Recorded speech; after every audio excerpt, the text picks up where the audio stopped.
Cultivation का सफर एक ऐसा राज जो हर कोई समझता है कि सिर्फ खूबसूरत है। चमकते चेहरे, बेहिसाब ताकत और अमर होने का सपना, यही तो देखा है सबने। पर जो कोई नहीं देखता वो है इसका भयानक चेहरा, एक ऐसी हकीकत जिसमें सिर्फ दुख, दर्द और मौत है। हानली भी इस चमक धमक से आकर्षित होकर इस दलदल में फंस गया, लेकिन धीरे धीरे उसे एहसास हुआ कि ये सफर सिर्फ एक सपना ही नहीं, एक कब्रिस्तान भी है। क्योंकि यहाँ सिर्फ एक दुश्मन है, वो है उसकी अपनी जिंदगी, जो कि हानली को निगलने के लिए तैयार बैठी थी। पर हानली किसी भी कीमत पर नाकामी कबूल नहीं करना चाहता था। तो क्या वो गॉड बनने का ये सफर पूरा भी कर पाएगा या नहीं? दोस्तों, ये कहानी शुरू में थोड़ी सी स्लो है, लेकिन अगर एक बार आपने फर्स्ट वीडियो कंप्लीट देख ली तो मुझे पूरा यकीन है कि आपको ये सीरीज बहुत ज्यादा पसंद आएगी। चलो अब चलकर हानली के इस मॉर्टल टू इमॉर्टलिटी जर्नी को शुरू करते हैं। तो कहानी की शुरुआत में हमें स्टार ओशन पर मौजूद एक छोटा सा टापू दिखाया जाता है, जहाँ पर हमारा हीरो हानली अपने मंकी फ्रेंड के साथ शिकार करने आ गया था। वो आते ही वहाँ मौजूद फ्लावर पर एक लिक्विड पोर करता है, जिससे वो फ्लावर खिल गया था। साथ ही उसने वहाँ के टीलों पर फ्लैग्स भी सेट किए, जो एक एरी में तब्दील होने वाले थे। अब उस फ्लावर की खुशबू से 7वीं रैंक वाला डिमोनिक बीस्ट हानली की तरफ खींचा चला आ रहा था। तो हानली अपने मंकी फ्रेंड से कहता है कि फिलहाल के लिए तुम छुप जाओ, ये बीस्ट बहुत खतरनाक है। तो छोटू सा मंकी तुरंत ही वहाँ से भाग जाता है। अब हानली उस बीस्ट को अपने एकदम नजदीक आने देता है और फिर उसने तुरंत ही वहाँ पर एक बहुत ही बड़ा फ्लैग फॉर्मेशन एक्टिवेट कर दिया। वो डिमोनिक बीस्ट उसे क्रॉस नहीं कर सकता था, क्योंकि वो फॉर्मेशन उसे बाहर जाने से रोकता है। और फिर हानली ने उस डिमोनिक बीस्ट पर फायरबॉल से हमला करके वो नीचे आ गया था। उसे लगता है कि वो बीस्ट अब मर चुका होगा, मगर वो बीस्ट तो जिंदा था। वो हानली पर चिल्ला के उसे फाइट के लिए चैलेंज करता है, जिसके बाद वो बीस्ट अपना वेपन, जिसे नेपच्यून बीस्ट कहा जाता था, उसे बाहर निकाल लेता है। इधर हानली भी अपनी तलवार लेके तैयार था और फिर इन दोनों में तगड़ी फाइट शुरू हो जाती है। हानली उस बीस्ट के हर एक अटैक को डॉज करके उसे यहाँ से वहाँ भगा रहा था, जिससे वो बीस्ट बहुत ज्यादा भड़क जाता है। वो हानली पर अपनी डिमोनिक वेव का यूज करके अटैक कर रहा था, मगर हानली इस अटैक से जैसे तैसे बच जाता है। और अब अटैक करने की बारी हानली की थी। वो 1000 स्वॉर्ड टेक्निक का यूज करके उस बीस्ट पर अटैक कर देता है, मगर उस बीस्ट की खाल इतनी मजबूत थी कि हानली की स्वॉर्ड उसका कुछ भी बिगाड़ नहीं पाती। और अब सही मौका देख के हानली उसकी गर्दन पर सवार हो जाता है। उसने अपनी स्वॉर्ड उसकी गर्दन में घुसा दी थी, लेकिन थोड़ी स्ट्रगल करने के बाद उस बीस्ट ने हानली को दूर कर दिया था। और अब इसी दरमियान हानली उस बीस्ट के एक हाथ पर वार कर देता है। वह ये हाथ उसकी शील्ड थी, जो काटने की वजह से वो बीस्ट जोर जोर से चिल्ला रहा था, मगर उसका दर्द ज्यादा देर तक टिक नहीं पाता, क्योंकि उस बीस्ट में रीजनरेट करने की पावर्स थी। तो तुरंत ही एक नया हाथ बना लेता है, मगर इस बार वो हानली पर बहुत ज्यादा गुस्सा हो चुका था। हानली को पता है कि अब यहाँ से भागना ही सही रहेगा, तो तुरंत ही भागना शुरू कर देता है। साथ ही वो ट्रैपिंग आरी का यूज करके उस बीस्ट को कैद कर देता है, लेकिन उसने अपने नेपच्यून वेपन से उस आरी को ब्रेक कर दिया। तब तक हानली उसके लिए एक और पावरफुल अटैक के साथ रेडी था। उस पर हजारों फायरबॉल से हमला कर उसे घायल कर देता है, जिसके बाद वो अपनी सभी स्वॉर्ड को मिला देता है। इसे जायंट स्वॉर्ड टेक्निक कहा जाता है। अब हानली इसी का यूज करके उस पर फाइनल अटैक कर देता है, और इसी के चलते उस बीस्ट का काम तमाम हो गया था। अब उस बीस्ट के मरते ही हानली उसकी डिमोनिक पिल को कलेक्ट कर लेता है। साथ ही उसका मंकी फ्रेंड भी अब वापस आ गया था। हानली उससे कहता है कि आज का चांद देखो, ये कितना खूबसूरत है। हमने बहुत लंबे अरसे के बाद ऐसा चांद देखा है। और अब हमें 200 साल पहले की कहानी दिखाई जाती है, जहाँ पर हम यंग हानली को देखते हैं। उसके घर पर चोरी होने की वजह से खाने के लिए घर में एक अनाज का दाना भी नहीं था।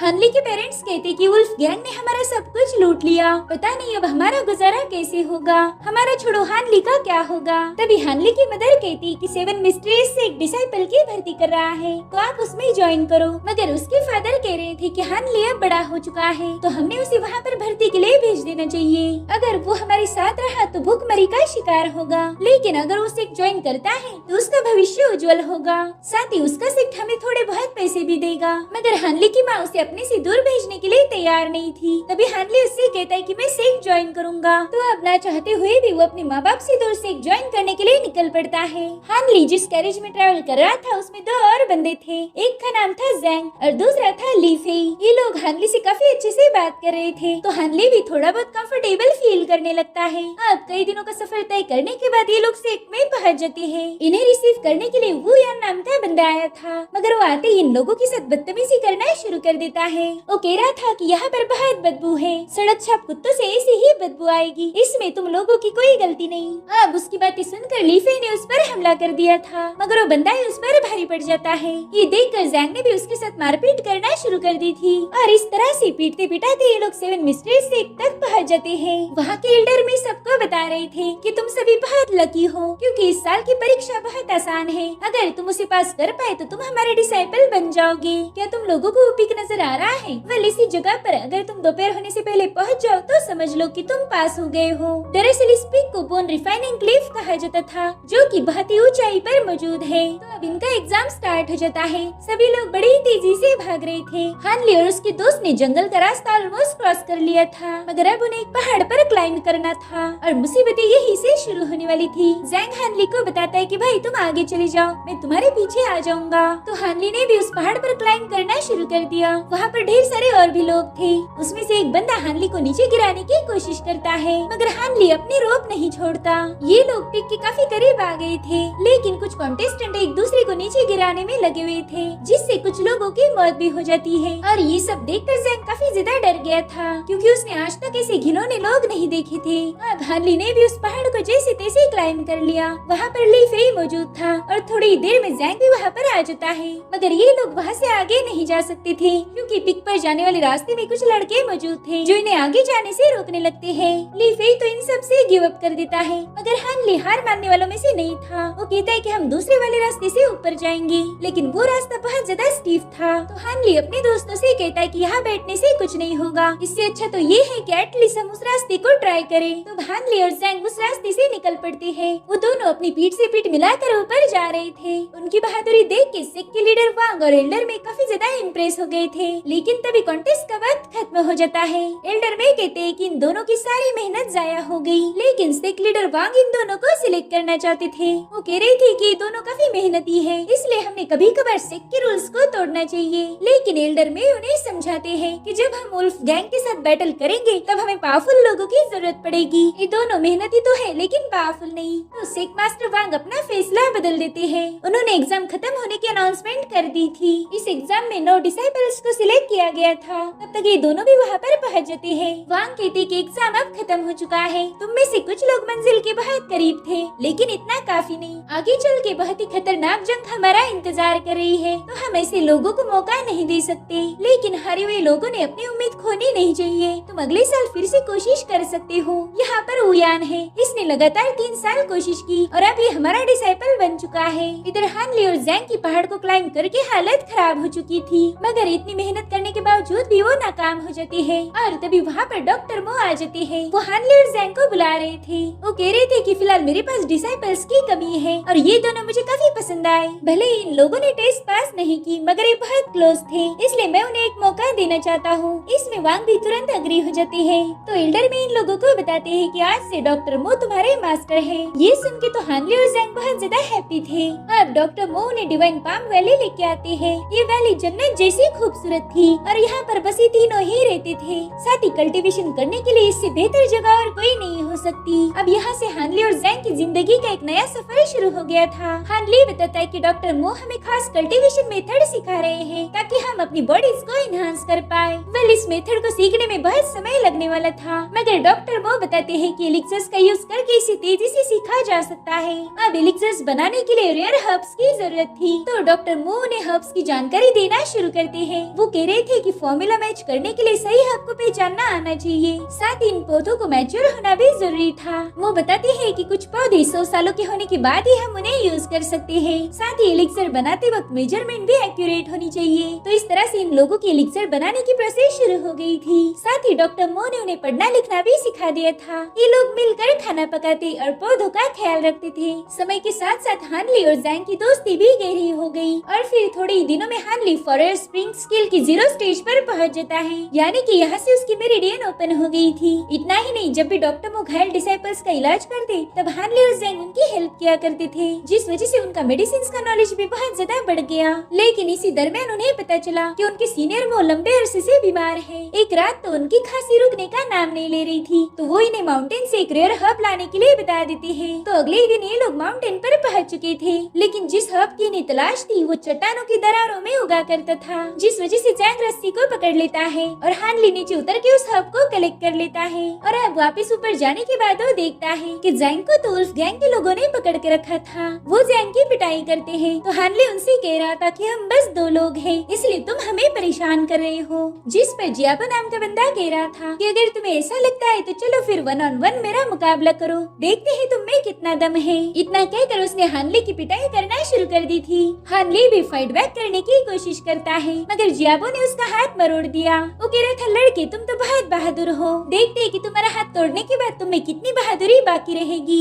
अब वो उसका हाथ तोड़ने वाला था, मगर तभी वहाँ पर इनका पुराना दोस्त ली फेई आ जाता है। वो कह रहा था कि तुम्हारी हरकतें देख के मुझे फील हो रहा है कि तुम्हें सबक सिखाने की बहुत जरूरत है। जिस पर जियाबो कहता है कि अभी तू है कौन और यहाँ आके बकबक क्यों कर रहा है। तो ली फेई जवाब देता है कि मैं यहाँ तुम्हें पीटने आया हूँ, तो चलो अब अपने बाप का मुकाबला करो। ये सुनकर वो सभी लोग एक साथ उस पर हमला करने चले जाते हैं, मगर ली फेई अकेला ही उन पर भारी पड़ गया था। उसने 1-2 मिनट के अंदर अंदर ही उन लोगों को धूल चटा दी। लेकिन जियाबो का नंबर आना अभी तक बाकी था। वो ली फेई को खत्म करने की कोशिश करता है, मगर फाइनली उसका भी अपने साथियों जैसा ही अंजाम हो गया था। तो वो सभी दुम दबा के वहाँ से भागने लगते हैं। ली फेई उनसे कह रहा था कि अगर आइंदा से हमारे सिक में पाव भी रखा तो तुम सबको खत्म कर दूंगा। अब ली फेई को इतना पावरफुल देख के उसके दोस्त बहुत खुश हो जाते हैं। वो अपने दोस्तों को बता रहा था कि मैंने इस साल का एग्जाम पास करके 2nd प्लेस हासिल की है, मगर ली फेई की सांस फूल रही थी और उसे बहुत ज्यादा खांसी भी आने लगती है, जो कि हानले को थोड़ा सा अजीब लग रहा था। अब ली फेई तुरंत ही उन्हें बाय बोल कर वहाँ से चला जाता है। हानले अपने दोस्त से कह रहा था कि इसकी पावर्स तो बहुत बढ़ चुकी है, मगर इसके साथ कोई ना कोई मसला जरूर है।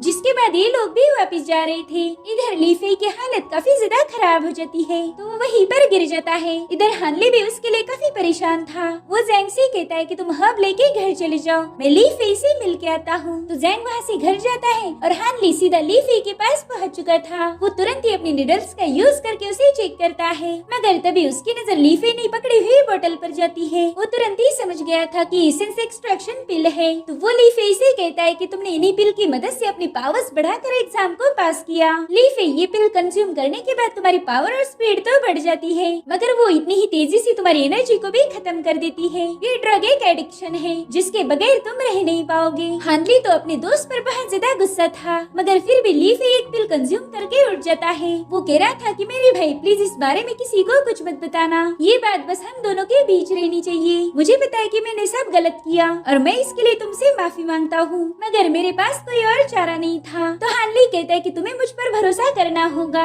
मैं तुम्हारी इस पेन को कम कर सकता हूँ। अब अगले सीन में हमें वुल्फ गैंग का बेस दिखाया जाता है, जहाँ पर वुल्फ गैंग का लीडर अपने लोगों को डांट रहा था। वो कहता है कि तुम लोगों ने मुझे एक कहानी सुनाई, मगर उसके 2 पहलू है। एक तो ये कि तुम सेक्ट में घुस गए और वहाँ तुम्हारा सामना 30 डिसाइपल से हो गया, और इस कहानी का दूसरा वर्जन ये है कि तुमने मेरी परमिशन के बगैर उस वैली में पाँव रखा और फिर एक अनजान बंदे ने तुम्हारे पीछे से लात मार के तुम्हें वहाँ से भगा दिया। दरअसल वुल्फ गैंग के लीडर का नाम था टियान लॉन्ग। वो जियाबो से कहता है कि अगर तुम मेरे भांजे नहीं होते तो मैंने बहुत पहले ही तुम्हें लात मार के यहाँ से भगा दिया होता।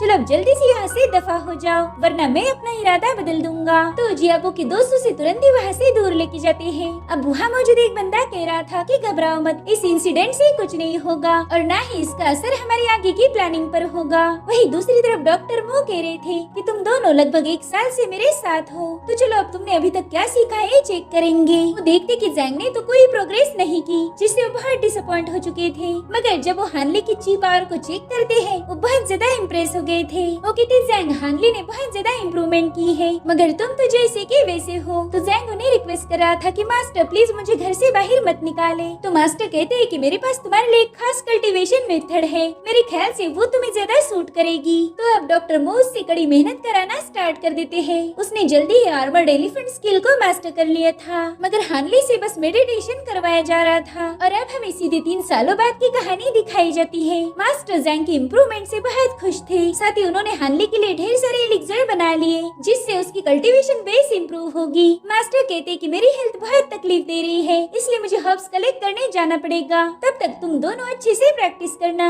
जिसके बाद मास्टर वहाँ से चले जाते हैं। हानली हमें बता रहा था कि मैंने लीफी के सीक्रेट को सीक्रेट रखा और उसकी पेन को कम करने के लिए मैंने उसके लिए मेडिसिन बनाई, जिससे वो मेरा काफी अच्छा दोस्त बन गया। साथ ही हमसे मिलने के लिए हमेशा आता रहता है। जैंग ने अभी तक जितने भी मूव को प्रैक्टिस किया है वो उन सभी को लीफी के साथ स्टडी करता है, जिस वजह से जैंग के पावर्स में अब काफी हद तक इजाफा हो रहा है। कभी कभार तो लीफी पर भी भारी पड़ जाता है। और फिर एक दिन लीफी हानली से कह रहा था कि भाई एक बात मेरे समझ नहीं आ रही, आखिर डॉक्टर मो ने तुम्हें फाइटिंग स्किल क्यों नहीं सिखाई? जिस पर हानली बताता है कि उन्होंने मुझे फाइटिंग स्किल के बजाय मेडिकल की स्किल सिखाई। जिस पर लीफी कह रहा था कि हाँ यार ये भी सही है, अगर वुल्फ गैंग ने तुम पर हमला किया तो तुम अपने मेडिसिन बॉक्स से उनका सिर फोड़ सकते हो। ये सुन के तो हानली और जैंग की हंसी छूट जाती है। जिसके बाद जैंग कहता है कि मैं हूँ ना, मैं हानली को प्रोटेक्ट करूंगा। जिस पर लीफी कहता है हाँ भाई तुम अभी के लिए उसे प्रोटेक्ट कर सकते हो, मगर आगे क्या, तुम हमेशा तो उसके साथ नहीं रह पाओगे। और इसीलिए तो कहा जाता है कि दूसरों का मोहताज होने से बेहतर है खुद ही पावरफुल बन जाओ। इस बात से हानली और जैंग दोनों भी अग्री थे, मगर हानली खुद से प्रैक्टिस नहीं कर सकता था। वो कहता है कि मुझे ये जगह बहुत पसंद है, यहाँ पर काफी शांति है, लेकिन मुझे मेरी छोटी बहन की बहुत याद आती है। देखो उसने मुझे एक तोहफा दिया था जिसे मैं हमेशा अपने पास रखता हूँ। जिस पर लीफी कह रहा था कि हाँ यार हमें पता है, उस दिन जब हम सेक की तरफ जा रहे थे तो तुम्हारी सिस्टर हानली के रो के तुम्हें पुकार रही थी। दरअसल वो हानली को चिढ़ा रहा था। अब ये लोग जैंग को उसकी बहनों के बारे में पूछ रहे थे तो बताता है कि मेरी बहनें तो बहुत खतरनाक है, उन्होंने बचपन से ही मुझे बहुत परेशान किया। इनफैक्ट मेरी आंखों पर जो चोट है वो भी उन्हीं की निशानी है, इसलिए मैं घर पर किसी को भी मिस नहीं करता। मैंने तो डिसाइड किया है कि मैं कभी घर वापस नहीं जाऊंगा।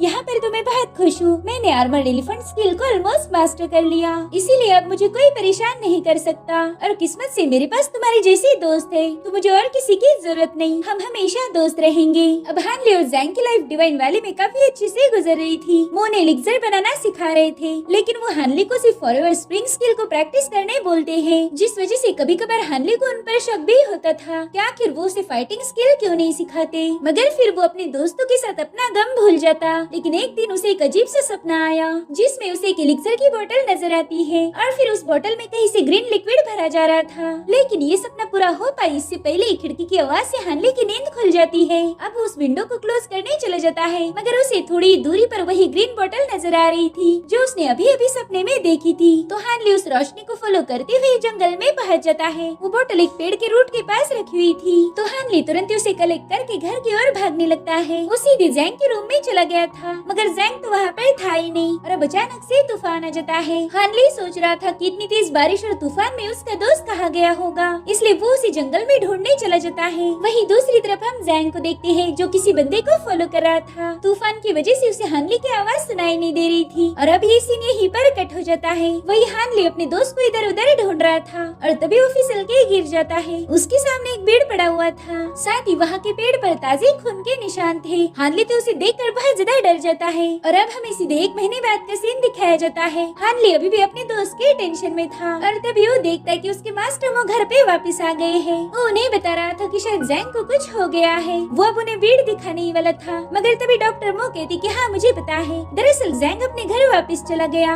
वो अपनी फैमिली को बहुत मिस करता था, इसीलिए वो बिना बताए यहाँ से भाग गया। मगर हानली को पता था कि जैंग अपनी फैमिली को बिल्कुल भी मिस नहीं करता था, लेकिन वो सीनियर के सामने खामोश था। डॉक्टर मो उससे कह रही थी कि अब ये बंदा भी हमारे साथ रहेगा, ये आयरन स्लेव है, इसका काम है हमें प्रोटेक्ट करना। जिसके बाद वो हानली की प्रोग्रेस चेक करते हैं और उसी वक्त हानली की नजर उनके ब्रेसलेट पर पड़ती है। उसमें से एक बीड मिसिंग था, तो हानली तुरंत ही अपने पास रखा हुआ बीड छुपा लेता है। वो कहता है सॉरी मास्टर, जब आप यहाँ पर नहीं थे तब मैंने ज्यादा प्रैक्टिस नहीं की। ये सुन के डॉक्टर मो काफी डिसअपॉइंट हो गए थे। जिसके बाद वो कहती कि हानली चलो ये बताओ कि मेरी एज कितनी होगी। जिस पर हानली कहता है कि शायद आप 70 साल से ऊपर होंगे। तो डॉक्टर मो कहते ना तुम गलत हो, मैं सिर्फ 37 का हूँ। ये सुन के तो हानली के होश ही उड़ गए थे। जिसके बाद डॉक्टर मो से अपनी कहानी बताते हैं। वो कह रहे थे कि कुछ सालों पहले की बात है, सियो कंट्री के सभी लोगों को मेरा नाम पता था, मेरा पूरा नाम है मोजुरेन और मुझे घोस्ट हैंड के नाम से भी जाना जाता था। अच्छे या बुरे कोई भी फैक्शंस मुझसे पंगा लेने से डरते थे, क्योंकि जो भी मेरे रास्ते में आता मेरा घोस्ट हैंड उसे खत्म कर देता।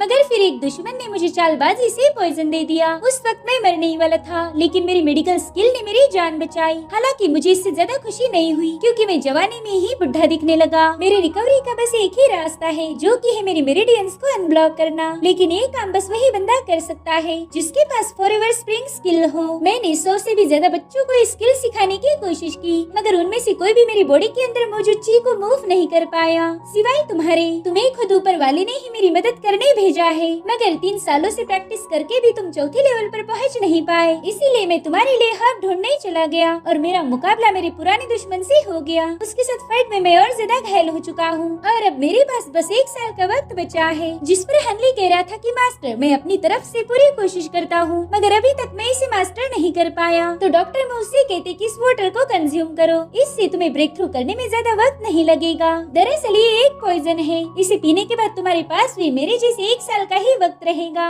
अगर इस 1 साल में तुम मुझे क्योर कर पाए तो मैं तुम्हें इस पॉइजन का एंटीडोट दे दूंगा, और अगर नहीं तो फिर तुम भी मेरे साथ मारी जाओगी। ये सब सुनकर हानली काफी डर गया था। वो कहता है मास्टर मैं कोई जहर नहीं पीने वाला। जिस पर डॉक्टर मो कहता है कि तुम्हारे पास दूसरा कोई ऑप्शन नहीं है, और तभी वो आयरन स्लेव हानली को पकड़ लेता है। डॉक्टर मो कह रहा था कि तुम मुझे बचा के ही जिंदा रह सकते हो, नहीं तो फिर तुम्हारी मौत कंफर्म है। अब फैसला तुम्हारे हाथ में है। तो हानली भी ना चाहते हुए वो ड्रिंक लेने के लिए मान जाता है। इस तरह से मास्टर ने अपने ही डिसाइपल को जहर पिला दिया। वो कह रहा था कि अब हम दोनों एक ही नाव पर सवार हैं, डूबे तो साथ ही डूब जाएंगे, और अगर तैर गए तो फिर क्या ही कहने। जिसके बाद वो हानली को हर्ब्स देकर एलिक्सर बनाने के लिए बताता है। तो हानली वो पैकेट लेकर वहाँ से जा ही रहा था। तभी डॉक्टर मो उससे कहता है कि जब मैं पहली बार तुमसे मिला था तभी मैं समझ गया कि तुम बहुत स्मार्ट हो, मगर हमेशा स्मार्ट रहना सही नहीं होता, क्योंकि शेर पर कोई ना कोई सवा शेर जरूर होता है। फिलहाल मैं वैली से बाहर जा रहा हूँ, मेरे वापिस आने तक अच्छे से प्रैक्टिस करना। लेकिन हानली खामोशी से वहाँ से चला जाता है। वो काफी ज्यादा भड़का हुआ था। तो मो के वापस जाने के बाद वो अपनी बैग पैक करता है, मगर उसे पता था कि यहाँ से भाग के कोई फायदा नहीं होने वाला। बिना एंटीडोट के वो 1 साल के बाद सरवाइव नहीं कर पाएगा। साथ ही उसे ये भी डाउट था कि अगर उसने मो की मदद भी की तो पता नहीं मो उसे एंटीडोट देगा या नहीं। इसीलिए हानली अपना एक बैकअप प्लान बनाना शुरू कर देता है। उसने एलिक्सर बनाकर प्रैक्टिस करना शुरू कर दी, जिससे वो फॉरएवर स्प्रिंग स्किल की स्टेज 1 पर पहुँच गया था। लेकिन उसे अपने कल्टीवेशन लेवल को स्पीड अप करने के लिए हर्ब्स की जरूरत थी, और उसके पास जो हर्ब्स थे वो फुल्ली ग्रोन नहीं थे, जिस वजह से उनका यूज किया नहीं जा सकता था। और फिर उसे लीफ ही मिलने आ जाता है। वो उसे जैंग के बारे में पूछ रहा था। तो हानली उससे कहता है कि डॉक्टर मो ने मुझे बताया कि वो अपने घर वापस चला गया, और अब डॉक्टर मो भी वापस चले गए हैं। लीफे उससे पूछ रहा था कि भाई तुम ठीक तो हो ना, मैंने आज तक तुम्हें इतना परेशान कभी नहीं देखा। हानली चाहकर भी उसे कुछ भी बता नहीं सकता था, क्योंकि डॉक्टर मो के साथ पंगा लेने से लीफे की जान भी खतरे में पड़ सकती थी। तो हानली उससे कहता है कि मेरे दोस्त क्या तुम मुझे अगले 6 महीनों में एडवांस कुंग-फू सिखा सकते हो। तो लीफे ही बताता है कि 6 महीने में एडवांस कुंग-फू सीखना इम्पॉसिबल है, क्योंकि तुम्हारे पास इंटरनल पावर नहीं है। ये सुन के हानली निराश हो गया था। अब लीफे उससे कहता है कि भाई तुम्हें अचानक से कुंग-फू में इतनी दिलचस्पी कहाँ से आ गई। जिस पर वो कह रहा था कि यार फाइट सीखने में क्या प्रॉब्लम है, वो मेरे कभी भी काम आ सकती है। तो लीफे कहता है ठीक है मैं तुम्हारे लिए कुछ बेसिक किताबें ढूंढता हूँ, लेकिन अभी के लिए मुझे जाना होगा, तब तक तुम अपना ख्याल रखो। अब रात के समय हानली ठीक से सो भी नहीं पा रहा था, इसीलिए उस ग्रीन बोतल को चेक करता है। वो कहता है कि मैंने कई बार इसे ओपन करने की कोशिश की, मगर ये बोतल खुली नहीं, और आज चांद की रोशनी में तुरंत ही ओपन हो गई। उसे याद आता है कि सपने में उसने ढेर सारे पौधों को तेजी से ग्रो होते हुए देखा था। तो वो वहाँ मौजूद छोटे से पौधे के रूट्स में इसका एक ड्रॉप डाल देता है, ताकि वो लिक्विड पॉइजन से या फिर सेफ है इसे चेक किया जाए। जिसके बाद वो सो जाता है। अगली सुबह जब हानली की आँख खुली तभी वो देखता है कि वो पौधा तो बहुत बड़ा हो चुका था। वैसे भी हानली के पास एलिक्सर बनाने के लिए ज्यादा मैच्योर हर्ब्स नहीं थे, तो वो अपना एक सीक्रेट गार्डन बना लेता है। उसने पानी में उस पोशन को मिलाकर वही पानी पौधों को दे दिया, जिससे वो हर्ब्स बड़ी तेजी से ग्रो हो रहे थे। और फिर उन्हीं का यूज करके हानली ने ढेर सारे एलिक्सर्स बना लिए। वो उन्हीं का यूज करके 3rd लेवल पर पहुंच चुका था। लीफे भी उसके लिए कुछ किताबें लेके आता है, ताकि उनकी पढ़ाई करके हानली कुंग-फू के बेसिक सीख पाए। हानली को उसमें ब्लिंकिंग स्वॉर्ड टेक्निक बहुत ज्यादा पसंद आई थी, जिस पर लीफे कहता है कि अरे ये सबसे लो लेवल की टेक्निक है, खैर ये किताब तुम्हें रख लो, और साथ ही मेरा डैगर भी रख लो, ये मेरी तरफ से तुम्हारे लिए तोहफा है। मगर हानली तो बुक पढ़ने में इतना बिजी था कि उसे थैंक यू भी नहीं बोलता। लीफे उससे कहता है कि यार एटलीस्ट थैंक्स तो बोल ही सकती थी तुम, मगर हानली तो उस किताब में ही खो गया था। तो लीफे परेशान होकर वहाँ से चला जाता है। अब हानली ने ब्लिंकिंग स्वॉर्ड की प्रैक्टिस करना शुरू कर दिया था। शुरू में तो बस गिरते ही जा रहा था, लेकिन 6 महीनों के अंदर ही उसने काफी हद तक इम्प्रूवमेंट कर ली थी। वो अब डेली एलिक्सर कंज्यूम करके प्रैक्टिस करता और इस तरह से वो फॉरएवर स्प्रिंग स्किल की चौथी लेवल पर पहुंच जाता है, जिससे उसकी सुनने की पावर्स काफी हद तक बढ़ गई थी और इसी के चलते वो 2 लोगों की बातें छुपकर सुन लेता है। दरअसल ये वुयान और जियाबो थे। हानली को उनकी बातों से पता चलता है कि वुयान वुल्फ गैंग का जासूस है, तो जल्दी से अपने दोस्त ली फेई को खबर भिजवा देता है। अब एक दिन सेक की कैरेज इस जंगल से गुजर रही थी, तभी उन पर ब्लड वुल्फ गैंग हमला कर देती है। उन्होंने कई सारे डिसाइपल्स को खत्म कर दिया था, मगर फिर ली फेई और उसके साथी कैरेज से बाहर आके वुल्फ गैंग वालों की पिटाई करना शुरू कर देते हैं। इस बैटल में हानली ने भी हिस्सा लिया था। वो अब फाइटिंग स्किल में काफी ज्यादा इम्प्रूव हो चुका था और अब हमें 6 महीने बाद की कहानी दिखाई जाती है। हानली अब फॉरएवर स्प्रिंग स्किल की छठी लेवल पर पहुंच चुका था, जिससे उसकी नजर बहुत तेज हो गई थी। साथ ही वो मार्शल आर्ट की शिफ्टिंग स्मोक टेक्निक को भी प्रैक्टिस करता है, इससे उसकी स्पीड भी बहुत ज्यादा बढ़ चुकी थी। और अब प्रैक्टिस खत्म करके हानली घर चला जाता है। वो देखता है कि डॉक्टर मो घर वापस आ गया है और वो उसी का इंतजार कर रहा था। वो एज यूजुअल उसकी कल्टीवेशन चेक करने आया था, मगर हानली उससे एंटीडोट की मांग करता है।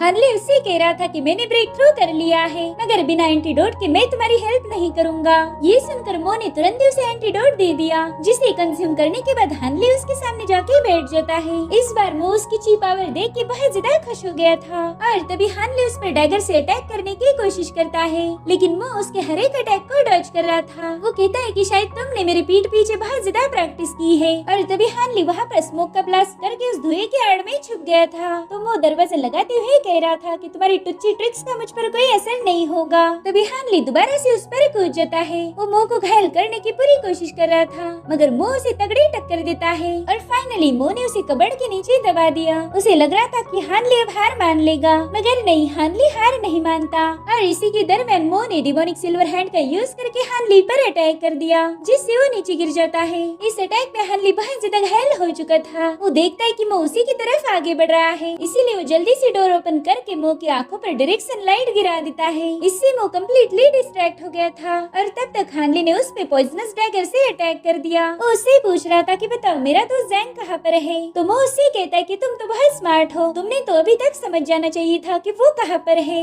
और तभी आयरन स्लेव आके उस पे एक पंच मार के हानली को नॉकआउट कर देता है। जब हानली की आँख खुली तब वो एक अलग ही जगह पर था। वो वहाँ पर एक बॉक्स ओपन कर देता है जिसमें 7 डैगर्स रखे हुए थे। दरअसल डॉक्टर मो 7 घोस्ट सोल डिवावरिंग आर्ट का यूज करके खुद को हील करने वाला था, जिसके बाद वो खुद की बॉडी में वो चाकू घुसा देता है। हानली तो ये सब देख के बहुत ज्यादा डर गया था। अब उन डैगर में से 7 घोस्ट बाहर निकल कर हानली की बॉडी में चले जाते हैं, जिससे हानली बेहोश हो गया था। अब वो आयरन स्लेव को भी बाहर भेज देता है। इधर हानली की सोल एक जगह ट्रैप हो गई थी और एक खतरनाक सरपेंट उसे जकड़ने की कोशिश कर रहा था। दरअसल इस टेक्निक को सोल रिप्लेसमेंट कहा जाता है, मगर हानली उस स्नेक के साथ फाइट कर रहा था, क्योंकि मो को पता ही नहीं कि हानली की कल्टीवेशन मो से भी हायर लेवल की हो चुकी है। और इस तरह से वो मो की सोल को खत्म करके होश में आ जाता है। वो देखता है कि मो इस रिचुअल में मारा गया, मगर मो ने मरने के बावजूद भी अपना काम कर दिया था। उसने डिमोनिक सिल्वर हैंड का यूज करके हानली को पॉइजन दे दिया। तो हानली उस कमरे में एंटीडोट ढूंढने लगता है। उसे वहाँ पर एक संदूक मिल जाता है जिसमें टेक्निक, एक बेल और फॉरएवर स्प्रिंग स्किल की बुक थी।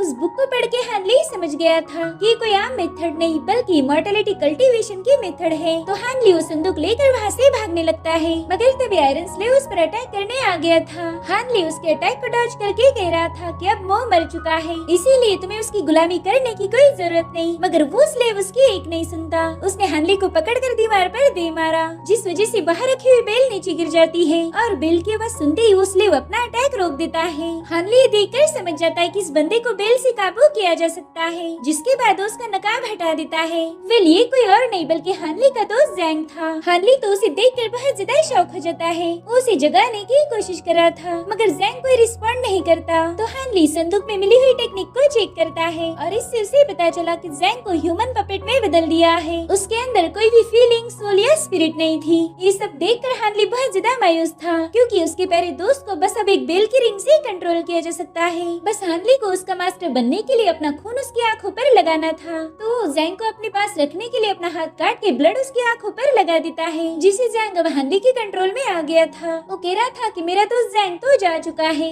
लेकिन मैं तुम्हें अपना गुलाम नहीं बनाऊंगा। जिसके बाद वो जैंग के पास रखा हुआ लेटर पढ़ने लगता है। दरअसल ये लेटर मो ने मरने से पहले हान के लिए लिखा था। उस लेटर में वो कहता है कि हानली, अगर तुम इसे पढ़ रहे हो इसका मतलब मैं मर चुका हूँ और मैंने तुम्हें डिमोनिक सिल्वर हैंड से पॉइजन कर दिया, लेकिन ये पॉइजन सन जेड से निकाला जाएगा। बस तुम्हें लेटर लेके जियायुन सिटी चले जाओ, वहाँ तुम्हें मेरे घर मो मैंशन में जाना होगा। ये लेटर तुम मेरी वाइफ को दे दो और वो तुम्हें सन जेड दे देगी, लेकिन बदले में तुम्हें भी उसकी शर्तों को पूरा करना होगा। हानली, मैंने अपनी पूरी लाइफ में किसी को भी मेरी साइड एक्सप्लेन नहीं की। मैंने जो भी किया उसकी पनिशमेंट मुझे मिल चुकी है। इसमें मेरी बीवी और बच्ची की कोई गलती नहीं, इसीलिए तुम मेरा गुस्सा उन पर मत उतारना। देखो लाइफ बहुत छोटी है, हम इमॉर्टल्स जैसे इस लाइफ को एंजॉय नहीं कर सकते। हम मॉर्टल्स इमॉर्टल के आगे कुछ भी नहीं। तो हानली, मेरे लिए तुम ये दुनिया देखो, इस खूबसूरत दुनिया के मजे उठाओ। और अब कहानी फिर से प्रेजेंट टाइम में आ जाती है। हानली बता रहा था कि वो मेरी बॉडी पर कब्जा करना चाहता था, लेकिन मेरी कल्टीवेशन हायर थी, जिस वजह से वो अपने मंसूबों में फेल हो गया। मगर मैं ये बात मानता हूँ कि उसी ने मुझे इमॉर्टलिटी की राह पर चलने के लिए मोटिवेट किया। अब कहानी फिर से पास में चली जाती है। हानली ने मो को माफ करके उसे एक प्रॉपर फ्यूनरल दे दिया, जिसके बाद वो मो की स्टडी में रखी हुई सारी किताबें पढ़ना शुरू कर देता है। उसने कई सारी मेथड्स का यूज भी किया, मगर फिर भी वो एंटीडोट तैयार नहीं कर पा रहा था। हालांकि इसी दरमियान उसने कई सारे नए नए एलिक्सर्स इजाद किए, जिनका यूज वो कभी न कभी कर लेगा। मो के मरने के बाद हानली 7 मिस्ट्रेस सेक्ट का डॉक्टर बन गया था। इसी दरमियान वुल्फ गैंग के अटैक्स भी काफी ज्यादा बढ़ गए थे। तो हानली घायलों की मदद करते हुए एक बात रियलाइज करता है कि मॉर्टल्स की लाइफ की कोई गारंटी नहीं। और अब हमें जियायुन सिटी में मौजूद मो मैंशन दिखाया जाता है, जहाँ पर 2 सर्वेंट्स मो की डॉटर को तोहफे लाके दे देते हैं। दरअसल ये तोहफे उसके सगाई के थे। इस लड़की का नाम मो रियान था। अब सर्वेंट के वहाँ से जाने के बाद वो बहुत रो रही थी। वो अपने फादर से कह रही थी कि पापा आप कहाँ पर हो, आपने मेरी शादी एक अनजान शख्स के साथ तय कर दी। उस बंदे को तो मैं जानती भी नहीं, आपने मेरे साथ ऐसा नहीं करना चाहिए था। इधर हानली डिवाइन वैली में ही प्रैक्टिस कर रहा था। अब ऐसे ही कई दिन बीत जाते हैं। हानली को कई सारे न्यू टेक्निक्स की नॉलेज मिल गई थी और वो अब फॉरएवर स्प्रिंग स्किल के 8वीं लेवल पर पहुंच चुका था, जिसे इंपेरियल फ्लाइंग टेक्निक भी कहा जाता है। साथ ही उसने ऑब्जेक्ट कंट्रोलिंग टेक्निक को भी मास्टर कर लिया। इसी के साथ फायर बॉल टेक्निक भी थी, जिसका वो सही से यूज करना सीख गया था। हानली जितना कल्टीवेशन में आगे गया, उतना ही उसे समझ आया कि इमॉर्टल लोग मॉर्टल्स को किसी कीड़े से कम नहीं समझते। और फिर एक दिन उसे पता चलता है कि वुल्फ गैंग ने 7 मिस्ट्रेस सेक्ट पर हमला कर दिया। तो वो भी अपने दोस्त ली फेई के लिए तलवार उठा लेता है। रास्ते में उसे घायल बंदा मिल गया था। वो बताता है कि ली फेई और उसके साथी पहाड़ पर पहरा दे रहे थे, मगर तभी वुल्फ गैंग ने उन पर हमला कर दिया। हानली ये सुनकर तुरंत ही अपने दोस्त की मदद करने पहुंच जाता है, मगर ली फेई उस पीक पर मौजूद नहीं था। हालांकि वहाँ पर वुल्फ गैंग के कुछ मेंबर्स थे, जिनसे जैंग अकेले ही निपट रहा था, लेकिन वुल्फ गैंग के वॉरियर्स कम होने का नाम नहीं लेते। तो हानली भी अपनी बेहतरीन तलवारबाजी से उन्हें खत्म करना शुरू कर देता है। वही दूसरी तरफ हमें सनसेट पीक का सीन दिखाया जाता है, जहाँ पर पूरी तबाही मची हुई थी। एल्डर में अपने डिसाइपल के साथ मिलकर वुल्फ गैंग का मुकाबला कर रहे थे,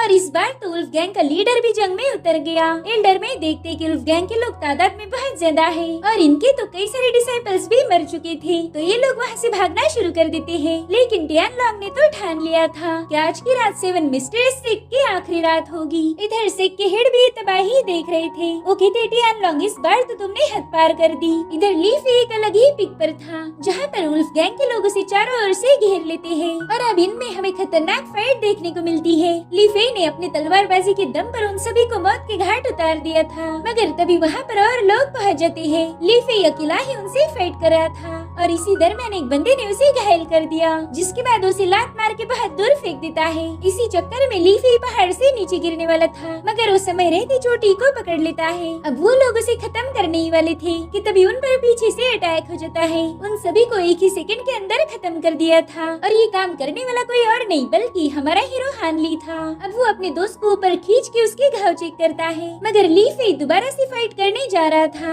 तो हानली उसे रोकने लगता है, क्योंकि ली फेई बुरी तरह से घायल था। तो ली फेई उसे बताता है कि हमारे सभी लोगों की जान खतरे में है, तो मैं उन्हें मरने के लिए नहीं छोड़ सकता। इसीलिए अब हानली भी उसके साथ निकल पड़ता है। वही दूसरी तरफ वुल्फ गैंग ने सेक्ट में तबाही मचा के रखी थी। उन्होंने न जाने कितने ही डिसाइपल्स को खत्म कर दिया, और तभी वहाँ की जमीन शेक होने लगती है। थोड़ी देर में सब कुछ शांत शांत हो गया था।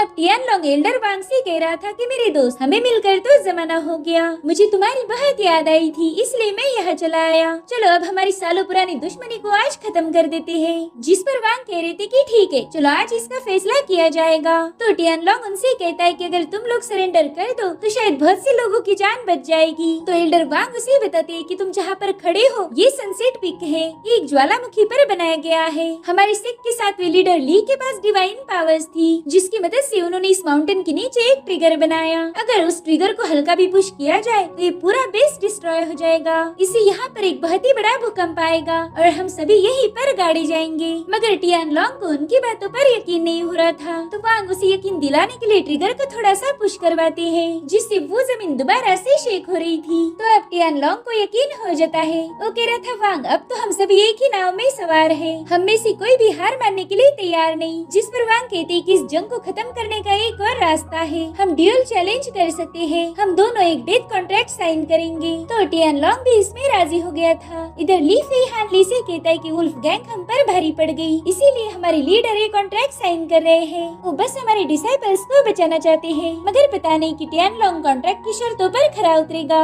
अब एल्डर वांग सबको बताते हैं कि इस कॉन्ट्रैक्ट के तहत अगर वुल्फ गैंग का लीडर हार जाता है तो वो अपनी गैंग को लेकर चुपचाप यहाँ से चला जाएगा, और अगर हम हार गए तो हम सभी को उनके आगे सरेंडर करना होगा। तो अब इन दोनों की तरफ से एक एक वॉरियर सामने आ जाता है। सेवन मिस्टर सिख की तरफ से मास्टर चांग सामने आ गए थे। हान ली बताता है कि ये बंदा मार्शल आर्ट में बेस्ट है और ये हमारे एल्डर में के मास्टर है, शायद यही हमारे एल्डर वांग की आखिरी उम्मीद है। इधर टियान लोंग की तरफ से एक बोना सामने आ गया था। हान ली को इस बंदे में कुछ न कुछ गड़बड़ नजर आ रही थी, और अब मास्टर चांग अपनी सोर्ड से उन पर हमला करना शुरू कर देते हैं, मगर वो बोना उनके हर एक अटैक को डॉज करके उनकी सोर्ड पर खड़ा हो गया था। ये देखकर तो चांग थोड़े से हैरान थे। अब वो तुरंत ही उस पर स्लैश अटैक कर देते हैं, मगर उस बोने ने तुरंत ही गोल्डन बेल शील्ड बना दी जो उसे प्रोटेक्ट कर रही थी। ये देखकर सब लोग समझ गए थे कि शायद ये बंदा इमॉर्टल होगा। इधर चांग उसकी बेल पर लगातार अटैक कर रहे थे। वही हान ली उस बंदे की कल्टीवेशन लेवल को जान चुका था। वो बोना महज 3rd लेवल पर था, यानी कि हान ली से भी कम स्टेज पर था। इधर वो बोना एल्डर चांग को बहुत दूर फेंक देता है, जिसके बाद वो फ्लाइंग स्वॉर्ड से उस पर अटैक करने की कोशिश करता है, मगर चांग यहाँ से वहाँ जंप लगा के उसके अटैक से बचते जा रहे थे, लेकिन वो स्वॉर्ड तो उनके पीछे ही पड़ गई थी। इधर हान ली समझ जाता है कि इस बोने ने फ्लाइंग स्वॉर्ड टैलिस्मान का यूज किया है, और फाइनली उस बोने ने एल्डर चांग को खत्म कर दिया था, जिसके बाद वो सभी को फाइट के लिए चैलेंज कर रहा था। इनफैक्ट उसने अपनी फ्लाइंग स्वॉर्ड भी इन लोगों को डराने के लिए रिलीज कर दी थी, मगर हान ली उसे कहा ये डरने वाला था। वो तुरंत ही उस टैलिस्मान को अपनी पावर से पकड़ लेता है। अब वहाँ मौजूद सभी लोग हान ली की पावर्स देखकर थोड़ा सा शॉक हो गए थे, क्योंकि सभी को बस यही लगता था कि हान ली बस एक डॉक्टर है। इधर वो बोना हान ली को ग्रीट करके बताता है कि वो चिन लिंग का डिसाइपल है। वो कह रहा था कि तुम एक पावरफुल कल्टीवेटर हो और इस सेक्स से तुम्हारा कोई लेना देना नहीं, तो क्यों ना तुम हमसे हाथ मिला लो। देखो, अगर तुम हमारे साथ काम करोगे तो हमारी वुल्फ गैंग के लीडर तुम्हें बहुत अच्छा रिवॉर्ड देंगे। जिस पर हान ली कहता है कि आप तो मुझसे पहली बार मिले हो, मगर फिर भी मुझे रिवॉर्ड देने का सोच रहे हो, उसके लिए आपका बहुत बहुत शुक्रिया। मैं वुल्फ गैंग के साथ हाथ मिलाने को तैयार हूँ। खैर, आपका ये टैलिस्मान रख लीजिए। तो बोना तुरंत ही अपनी शील्ड हटाकर बाहर आ जाता है, मगर ये तो हान ली की एक चाल थी। वो तुरंत ही उसे ब्लास्ट कर देता है। दरअसल वो बोना एक डेविल था जो आग लगते ही ब्लास्ट हो जाता है। अब हान ली टियान लोंग से कहता है कि जल्दी से अपने लोग लेके यहाँ से दफा हो जाओ, मगर वो अपने वादे से मुकर गया था। वो कह रहा था कि मैं तुम लोगों को मारने आया था, तो ऐसे खाली हाथ कैसे जा सकता हूँ। जिसके बाद वहाँ पर दोबारा से फाइट शुरू हो गई थी। वुल्फ गैंग ने इन लोगों पर तीर बरसाना शुरू कर दिया था। हान ली देखता है कि टियान लोंग की वजह से कई सारे लोग मारे गए हैं। वो कहता है, टियान लोंग मैं तुम्हें 2 ऑप्शन देता हूँ, एक तो तुम खुद को मार दो या फिर मैं तुम्हें खत्म कर दूंगा, चाहे कोई भी ऑप्शन चुनो, आज तो तुम्हें मरना ही होगा। जिस पर टियान लोंग कहता है कि मैं 3rd ऑप्शन चुनता हूँ, मैं खुद ही तुम्हें खत्म कर दूंगा। जिसके बाद वो सीधा हान ली पर अटैक करने चला जाता है, मगर हान ली तुरंत ही पीछे हट चुका था। टियान लोंग उसे इधर उधर ढूंढ रहा था, और तभी हान ली फ्लाई करते हुए आके उसकी गर्दन दबोच कर उसे जमीन पर पटक देता है। उसने एक ही झटके में टियान लोंग का काम तमाम कर दिया था।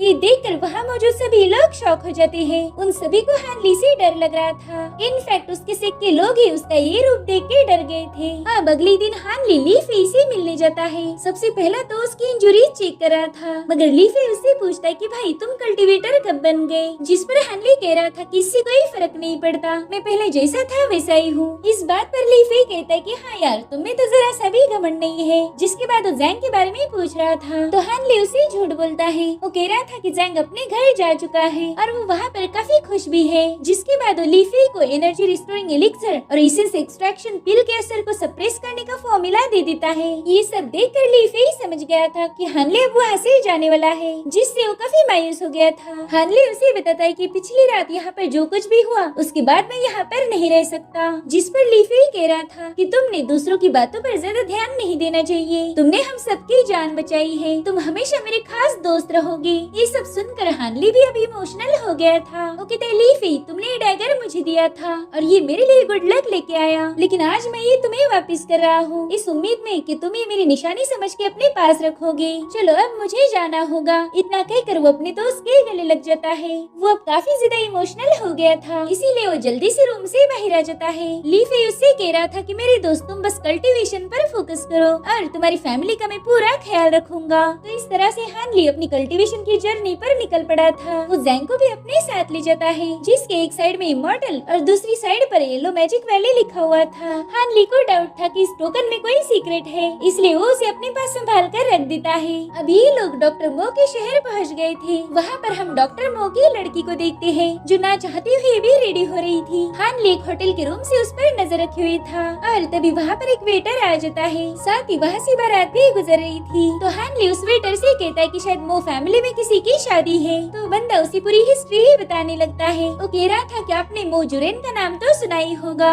लोग उसे घोस्ट हैंड के नाम से भी जानते थे। वो लगभग 10 साल पहले गायब हो गया था, मगर उसकी फैमिली अभी भी यहीं पर रहती है और उनकी ढेर सारी प्रॉपर्टी है जिसे कई लोग हासिल करना चाहते थे और आज उन्हीं में से एक बंदा वो प्रॉपर्टी अपनी बनाएगा। दरअसल इसे लैजो नाम की बड़ी गैंग सपोर्ट करती है और उसी का फायदा उठा के वो मोजुरेन की बेटी मोरियान से शादी कर रहा है। तो हानली उसे मोरियान के बारे में पूछने लगता है, जिस पर वेटर बता रहा था कि वो लड़की बहुत खूबसूरत है, सिटी के सारे जवान लड़के उस पे मरते हैं, मगर ये बंदा वो जियान मिंगिस ने क्लेम किया था कि वो मोजुरेन का सबसे लास्ट डिसाइपल है। उसके पास मोजुरेन की लिखी हुई विल थी, उसमें मो ने लिखा था कि जो भी मेरा लास्ट डिसाइपल होगा उसी के साथ रियान की शादी होगी और साथ ही उसी बंदे को उनकी सारी प्रॉपर्टी भी मिल जाएगी। और सच बताओ ना तो मुझे इस कमीने पर 1 रुपए का भरोसा नहीं है, लेकिन इसे काफी स्ट्रॉन्ग सपोर्ट है, इसलिए मैं कुछ भी बोल नहीं सकता। हानली समझ गया था कि दूल्हा तो बस मौके का फायदा उठा रहा है, वो डॉक्टर मो की बेटी और उनकी प्रॉपर्टी को हड़पना चाहता था। हानली कह रहा था कि शायद ये बात डॉक्टर मो ने पहले ही प्रेडिक्ट की होगी और इसीलिए उसने मुझे यहाँ आने के लिए बोला था। एक बात तो माननी पड़ेगी कि डॉक्टर मो को मुझे कैसे ऑर्डर देना है ये अच्छे से पता था, वो मरने के बावजूद भी मुझसे काम करवा रहे हैं। इधर वो जियान मिंग रात के समय रियान के कमरे में घुस जाता है, उस पर जबरदस्ती करने की कोशिश कर रहा था। तब रियान उससे कहती कि तुम बस हमारी प्रॉपर्टी छीनना चाहते हो, तुमने मेरी माँ को तो उल्लू बना दिया लेकिन मुझे नहीं बना सकते। जिस पर वो जियान मिंग कह रहा था कि तुमसे शादी करके ही मैं तुम्हें और तुम्हारी प्रॉपर्टी को सेफ रख सकता हूँ, मगर रियान उसके काबू में नहीं आ रही थी, इसलिए वो उस पर हाथ उठाता है। वो कह रहा था कि तुम और तुम्हारा ये मेंशन मेरा है, मुझे कोई रोक नहीं सकता। और तभी वहाँ पर हानली पहुंच जाता है। वो कह रहा था किसी और का तो पता नहीं, हाँ मगर मैं तुम्हें जरूर रोकूंगा। जिसके बाद हानली जैंग को उस पर हमला करने भेज देता है। जैंग ने तो जाते ही उसे चोक करना शुरू कर दिया था। हानली उससे कहता है कि जाके तुम्हारी गैंग को बता दो कि मैं उस बंदे को जिंदा नहीं छोड़ूंगा जो मो फैमिली को परेशान करे। और रही बात आखिरी डिसाइपल की, तो उनका लास्ट डिसाइपल तुम नहीं बल्कि मैं हूँ। ये सुन के रियान थोड़ी सी शॉक हो गई थी। जिसके बाद हानली को मो की बीवी के सामने पेश किया जाता है। वो हानली से कह रही थी कि अगर तुम मेरे हस्बैंड के लास्ट डिसाइपल हो, इसका मतलब मुझे तुम्हें सन जेड़ देना पड़ेगा। उन्होंने मुझे इस बारे में पहले ही बताया था और शायद तुम हमें यहाँ पर प्रोटेक्ट करने आए हो। लेकिन तभी मो की बीवी उसे एक केज में ट्रैप कर देती है। रियान उससे पूछती कि माँ आप ऐसा क्यों कर रहे हो, इस बंदे ने मेरी इज्जत बचाई है। जिस पर वो कहती हाँ लेकिन इसने तुम्हारे बाप को भी मारा है, उस जेड़ से ये डिमोनिक सिल्वर हैंड के पॉइजन को रिमूव करना चाहता है। जिसके बाद वो कहती कि हानली तुमने मेरे हस्बैंड को मार दिया, तो बताओ मैं तुम्हारी मदद क्यों करूँ। जिस पर हानली कहता है कि ये सब मैंने खुद को बचाने के लिए किया था, आपके हस्बैंड मेरी स्पिरिट को डिस्ट्रॉय करके मेरी बॉडी को पजेस करना चाहते थे। जिस पर वो कहती कि तुम उन्हें घायल भी कर सकते थे, आखिर जान से मारने की क्या जरूरत थी। तो हानली उसे बताता है कि मैंने उन्हें नहीं बल्कि उन्होंने खुद ही खुद को मार दिया, मगर हानली की बीवी को उसकी बातों पर यकीन नहीं होता। तो हानली उससे कहता है कि अगर कोई पहाड़ से कूद जाए तो क्या आप उसकी मौत का जिम्मेदार उस पहाड़ को मानोगी। जिस पर वो कह रही थी कि शायद ये बातें भी तुम्हें तुम्हारे मास्टर ने ही सिखाई होगी। हानली कहता है नहीं, उन्होंने मुझे मेडिसिन का नॉलेज दिया जो कि मेरी जिंदगी भर काम आएगा। ये सुनकर वो थोड़ा सा शांत हो गई थी। वो कहती बताओ तुम्हें मुझसे क्या चाहिए। तो हानली उससे कहता है कि मुझे सन जेड़ दीजिए और मैं आपके मो मेंशन को प्रोटेक्ट करने में आपकी मदद करूंगा। तो तुरंत ही उस केज को हटा देती है। वो अपने बेटी से कह रही थी कि एक कल्टीवेटर है, हम इसे किसी भी केज में ज्यादा देर तक बंद नहीं रख सकते। वैसे भी वो जियानमिंग को यहाँ से भगा के इस बंदे ने हम पर बहुत बड़ा एहसान किया है। भले ही तुम्हारे फादर इसके साथ फाइट में मारे गए, लेकिन इसमें इस बेचारे की कोई गलती नहीं। तुम्हारे फादर इमॉर्टल बनने के लिए पागल थे, वो हमें छोड़ के चले गए और उनके जाने के बाद मुझे इलांजो गैंग का सामना करना पड़ा। मैं हमेशा डर के मारे ही जीती आई हूँ, तो तुम्हारे फादर की मौत का मुझे ज्यादा दुख नहीं है। मेरे लिए तो 10 सालों पहले ही मर चुके थे। जिसके बाद वो हान ली को बताती है कि बच्चे, हमारी मो फैमिली के ढेर सारे दुश्मन है और हम माँ बेटी उनका मुकाबला नहीं कर सकते। अगर तुम चाहो तो मैं तुम्हें अभी संजय दे दूं, लेकिन पहले तुम्हें मेरी बेटी के साथ शादी करनी पड़ेगी और फिर ये मो मेंशन भी तुम्हारा हो जाएगा। ये सुन के रियान और हानली दोनों भी थोड़ा सा शॉक हो गए थे। तो हानली उनसे कहता है कि मैं तो एक मुसाफिर हूँ, मैं आपकी बेटी को एक स्टेबल लाइफ नहीं दे सकता। और रही बात इस मेंशन की हिफाजत की, तो उसके लिए मेरे पास एक आइडिया है। ये बंदा आपको हमेशा प्रोटेक्ट करेगा, जिसमें वो भी मान गई थी। अब अगले दिन हानली ना चाहते हुए भी जैंग को वहीं पर रुकने का हुक्म देता है। वो कह रहा था कि तुम्हें हमेशा इन लोगों को प्रोटेक्ट करना है। अब वो उसके हैट निकाल कर उसे कहता है कि मैं जल्दी तुम्हें लेने वापिस आ जाऊंगा। और फिर वो मायूस होकर वहाँ से जा ही रहा था, तभी रियान उसे मिलने आ जाती है। वो उसका शुक्रिया अदा करते हुए उससे पूछ रही थी कि अब तुम कहाँ जा रही हो। तो हानली उसे बताता है कि मैंने डिवाइन वैली में बहुत टाइम स्पेंड किया, वहाँ पर ज्यादा कल्टीवेटर्स नहीं थे, इसीलिए मैं कल्टीवेटर्स की तलाश करूंगा ताकि मैं उनसे कुछ सीख पाऊँ। तो रियान उसे बताती है कि एक जगह है, उसे ग्रेट साउथ वैली कहा जाता है। मेरे फादर इमॉर्टल्स की तलाश में अक्सर वहाँ जाया करते थे, तो तुम भी वो जगह ट्राई कर सकते हो। तो हानली उसे थैंक्स बोलकर उसे एक बुक देता है। वो कह रहा था कि ये बुक आपके फादर ने लिखी थी, इससे आप बहुत कुछ सीख सकती हो। उस बुक को देखकर रियान थोड़ी सी इमोशनल हो गई थी। हानली उससे कहता है कि अगर किस्मत ने चाहा तो हमारी दोबारा से मुलाकात होगी। इतना कहकर वो वहाँ से चला जाता है। अब हानली कई दिनों का सफर तय कर चुका था। संजय ने उसके पॉइजन को खत्म करके उसकी ताकत को बढ़ा दिया, जिससे अब वो फॉरएवर स्प्रिंग स्किल के 9वें लेवल पर ब्रेक थ्रू कर लेता है। वो कई दिनों तक ग्रेट साउथ वैली की तलाश करता रहा, मगर वो उसे नहीं मिली और ऐसे ही वो एक टाउन में पहुंच जाता है। वहाँ का रास्ता उसे जाना मना लग रहा था। वैली इसी इलाके में हानली का घर है, इसीलिए वो डिसाइड करता है कि वो घर जाके अपने फैमिली को एक आखिरी बार देख के आएगा। और तभी रास्ते में उसे एक बंदा दिखता है, वो कुछ एलिक्सर्स बेच रहा था। इस बंदे का नाम वान था। वो कहता है देखो, मैं एक ईमानदार आदमी हूँ, अगर तुम्हारे पास कम पैसे हैं तो भी तुम मेडिसिन को खरीद सकते हो, मैं तुमसे एक्स्ट्रा पैसे लेके तुम्हें लूटूंगा नहीं। तभी एक बंदा आके उसका शुक्रिया अदा कर रहा था। वो कहता है कि वाकई आप एक रियल इमॉर्टल हो, आपने जो मेडिसिन मुझे दी थी उसने मेरी बीवी की जान बचाई। ये मेरे पास जिंक्सेन हर्ब है, क्या आप इसे एक्सचेंज करके मुझे और थोड़ी दवा दे सकते हो? तो बंदा उसे अपनी सारी मेडिसिन दे देता है। हालांकि उस हर्ब की कीमत बहुत कम थी। हानली ये सब देखकर वान से बहुत ज्यादा इम्प्रेस हो गया था। उसे ग्रीट करके ग्रेट साउथ वैली के बारे में पूछने लगता है। तो वान शाओशान उसे ग्रीट करके बताता है कि मैं भी वही जा रहा हूँ, हम दोनों की मंजिल एक है, तो क्यों ना हम एक साथ ही वहाँ जाए। ये सुनकर हानली थोड़ा सा सोच में पड़ गया था। तो वान उससे कहता है कि मेरे दोस्त, अगर तुम अकेले जाना चाहते हो तो कोई बात नहीं। तो हानली उसे बताते है कि यहाँ पर एक जगह है, मुझे थोड़ी देर के लिए वहाँ पर जाना होगा,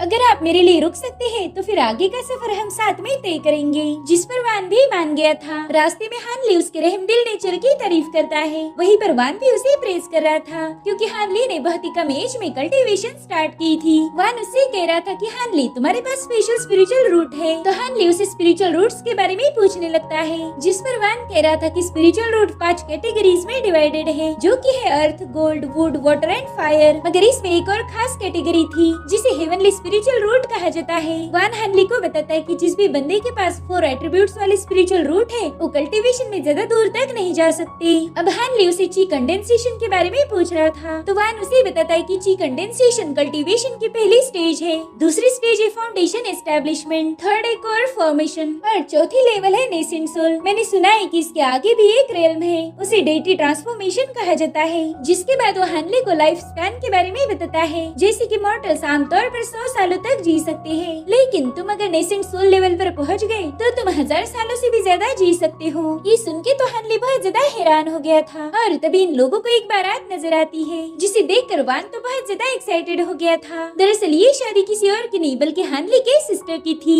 वहाँ मौजूद लोग कह रहे थे कि इस लड़की का भाई 7 मिस्ट्रेस से का कल्टीवेटर है, वो लड़का हर महीने इन्हें पैसे भेजता है। इधर हानली तो अपने बहन की डोली देखकर बहुत ज्यादा इमोशनल हो गया था। वो अपनी मदर को भी देख रहा था। तो वान उससे कहता है कि भाई अगर तुम इन्हें जानते हो तो जाके बात कर लो। इसलिए हानली अपने घर की तरफ जाने लगता है। उसकी सारी बचपन की यादें ताजा हो गई थी। एक लंबे अरसे पहले उनकी फैमिली काफी खुश थी, लेकिन वुल्फ गैंग वालों ने उनसे उनका सब कुछ छीन लिया। अब हानली खुद से ही बात कर रहा था। वो कहता है कि आप लोगों को हैप्पी देखकर मुझे बहुत सुकून मिला, लेकिन हम वो पुराने दिन वापस नहीं ला सकते, इसलिए मैं अब आपके सामने भी नहीं आना चाहता। मैंने आपके लिए एलिक्सर रख दिया है, इससे आपकी एजिंग स्लो हो जाएगी। साथ ही मेरी अभी तक की सारी सेविंग यहाँ पर रख दी है, जो आप लोगों को काम आएगी। जिसके बाद वो अपनी सिस्टर ने दिया हुआ ब्रेसलेट भी वहीं पर छोड़ देता है, ताकि वो ब्रेसलेट उसकी सिस्टर की हिफाजत करे। हानली कह रहा था कि प्लीज मुझे माफ कर देना, मैं आपसे बिना मिले ही वापस जा रहा हूँ, क्योंकि मेरा ये सफर बहुत मुश्किल होगा और मैं आपका दिल दुखा के नहीं जाना चाहता। जिसके बाद वो रोते हुए वहाँ से चला जाता है। वान शाओशन उसका बाहर ही इंतजार कर रहा था, तो हानली उसे थैंक्स बोल के लोग अपना सफर शुरू कर देते हैं। वान उसे बता रहा था कि ग्रेट साउथ वैली में इमॉर्टल असेंशन असेंबली होने वाली है,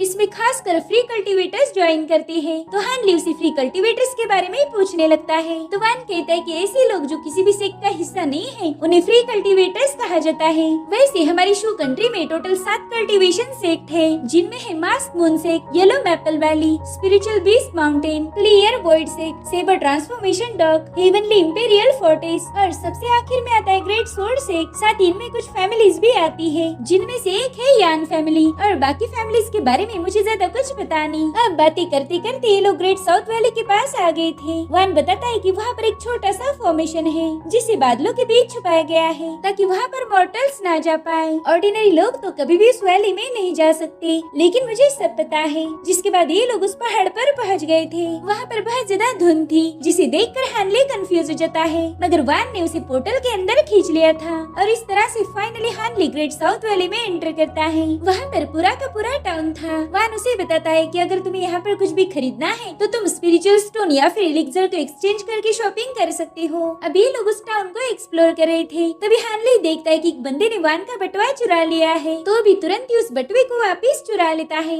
दरअसल इस बंदे का नाम जियूजी था। उसे हु पिंगू नाम की बंदी पूछती है कि तुम्हारा बटुआ कहाँ पर है। इधर हानले वान को उसका बटुआ वापस देते हुए कह रहा था कि भाई चोर तो यहाँ पर भी है। तभी चिंगवेन नाम का बंदा बता रहा था कि जियूजी तो बस मजे के लिए चोरी करता है, वो सच में तुम्हें परेशान नहीं करना चाहता था। वह वो चोरी करके तुम्हारा स्टफ तुम्हें वापस लौटा देता। अब जियूजी हानले की तारीफ कर रहा था। वो कहता है भले ही तुम कल्टीवेशन में कुछ खास नहीं हो, मगर तुम्हारी नजर बहुत तेज है। जिसके बाद किंगवेन इन दोनों से काफी अच्छे से बात कर रहा था। वो हानले को असेंबली में उनके साथ जाने के लिए कहता है, मगर हानले उसे पोलाइटली मना कर देता है। वो कह रहा था कि फिलहाल मुझे इस टाउन को एक्सप्लोर करना है, मैं थोड़ी देर में आपसे मिलूंगा। दरअसल हानले को इन लोगों पर रत्ती भर भी भरोसा नहीं था। डॉक्टर मो के साथ उसका जो एक्सपीरियंस था, उसी से हानले बहुत ज्यादा समझदार हो गया था। जिसके बाद वो टाउन में घूमते हुए फॉरएवर स्प्रिंग स्किल की बुक एलिक्सर दे के परचेज कर लेता है। डॉक्टर मो के पास जो बुक थी वो तो बस एक छोटा सा पोर्शन था, मगर अब हानले को एक कंप्लीट वर्जन मिल चुका था। जिसके बाद वो देखता है कि एक बंदी ब्रोकन मैजिक फ्रेगमेंट को सेल करने की कोशिश कर रही है, लेकिन वहाँ मौजूद लोग उसे जानबूझ के तंग कर रहे थे। उस लड़की का नाम हान था और उस फ्रेगमेंट को 5 स्पिरिचुअल स्टोन में बेचना चाहती थी,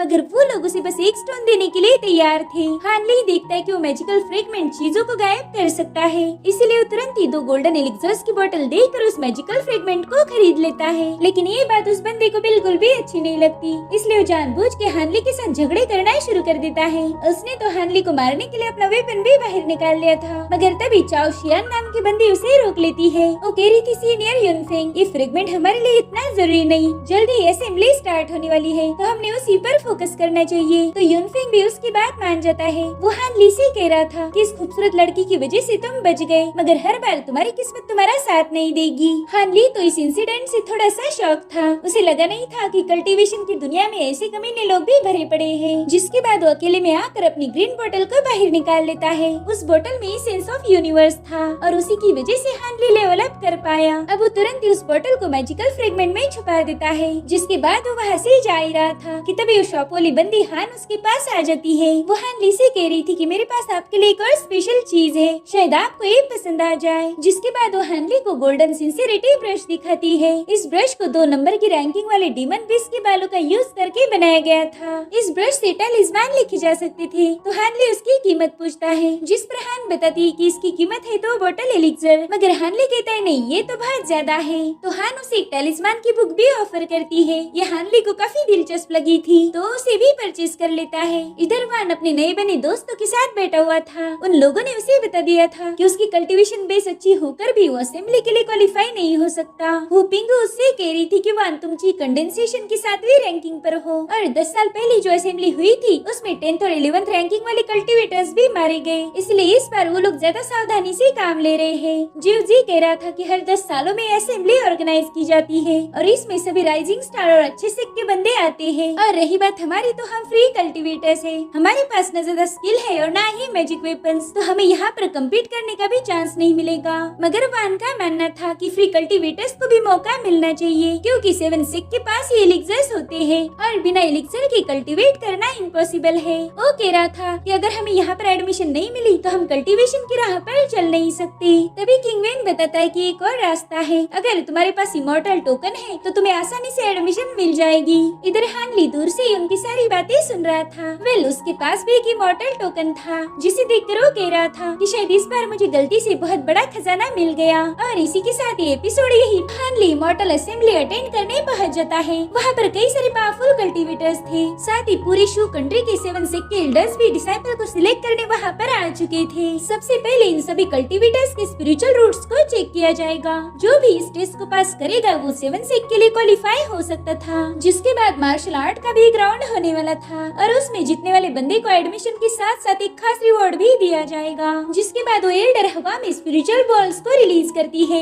जिसे होल्ड करने से इन लोगों के रूट्स के बारे में पता चलता था। मगर उस बॉल को होल्ड करने के लिए डिसाइपल आपस में ही झगड़े करना शुरू कर देते हैं। हानली तो ये सब देखकर बहुत ज्यादा हैरान था। जो काम प्यार मोहब्बत से भी हो सकता था, ये बेवकूफ लोग वहाँ पर भी अपनी पावर्स का मिसयूज कर रहे थे। अब उनमें से कुछ डिसाइपल पास और कुछ फेल हो जाते हैं। वहीं पर यूनफेंग नाम का बंदा भी था जो जानबूझकर हानली को उकसाने की कोशिश करता है। वो कह रहा था कि मुझे पूरा यकीन है कि तुम्हारे स्पिरिचुअल रूट्स बहुत ही ज्यादा वाहियात होंगे। मगर हानली उसके मुंह नहीं लगता। वो तो ये सोच के हैरान था कि स्पिरिचुअल वर्ल्ड ऐसे नमूनों से भरा पड़ा है। अब हानली भी स्पिरिचुअल बॉल को होल्ड करता है, मगर उसके अंदर कई सारी कैटेगरीज के रूट्स थे, जिस वजह से हानली इस टेस्ट में फेल हो गया। वहीं पर हम हान को देखते हैं जो हानली के सिलेक्ट ना होने पर मायूस हो गई थी, हालांकि वो इस परीक्षा में पास हो गई थी। अब वान शाओशान हानली से कहता है कि हम दोनों भी फेल हो गए। ऐसा कहना तो नहीं चाहिए, मगर हमारे साथ भी कोई दुखी हो तो उसका गम देखकर हम खुद का गम भूल जाते हैं। मगर हानली तो इमॉर्टल टोकन के बारे में ही सोच रहा था। वो दिल में ही कहता है कि शाओशान, वो टोकन मेरे लिए बहुत ज्यादा जरूरी है, इसीलिए मैंने तुम्हारे पास उसका जिक्र नहीं किया, मगर मैं इसके लिए बहुत ज्यादा शर्मिंदा हूँ।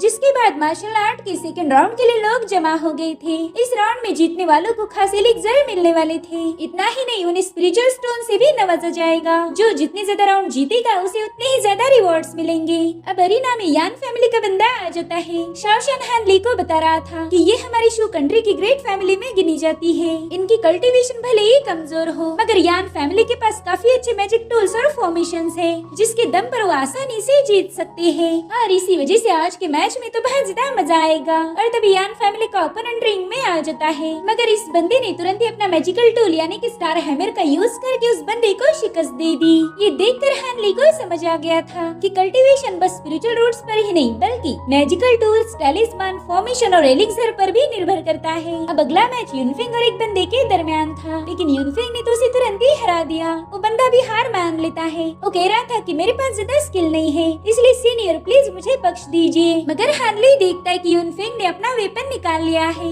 जिसके बाद यूनफेंग बड़ी बेरहमी से उस बंदे को घायल कर देता है। हानली तो ये सब देखकर बहुत ज्यादा डिस्टर्ब हो जाता है। यूनफेंग उसे देखकर एटीट्यूड दिखा रहा था, मगर हानली फिलहाल उसके साथ कोई पंगे नहीं लेना चाहता था। वो शाओशान को बताता है कि मैं थोड़ा वॉक के लिए जा रहा हूँ और हाँ, उन फ्री कल्टीवेटर से थोड़ा सा संभाल कर रहना, मुझे उन लोग बिल्कुल भी सही नहीं लग रहे, उन पर ज्यादा भरोसा मत करो। इतना कहकर हानली वहाँ से चला जाता है। और तभी हम उन तीनों कल्टीवेटर्स को देखते हैं जो शाओशान को अकेला देखकर ईवल स्माइल कर रहे थे। अब हानली घूमते घूमते जंगल में पहुँच जाता है। वो एक पेड़ पर बैठ के फॉरएवर स्प्रिंग की बुक पढ़ रहा था। वो सोचता है कि यहाँ पर आने का कुछ भी फायदा नहीं हुआ, अब मैं कल ही येलो मेपल वैली के लिए रवाना हो जाऊंगा, शायद वहाँ मेरी किस्मत खुल जाए। मगर तभी वो देखता है कि वान शाओशान भागते हुए जंगल में पहुँच चुका है। वो नीचे गिर गया था, जिस वजह से हानली तुरंत ही जाकर उसे संभालने लगता है। शाओशान उसे बता रहा था कि मेरे दोस्त तुम उन तीनों लोगों के बारे में बिल्कुल सही थे, उन्होंने मेरी स्टोरेज बैग लूटने की कोशिश की और साथ ही मुझे पॉइजन दिया।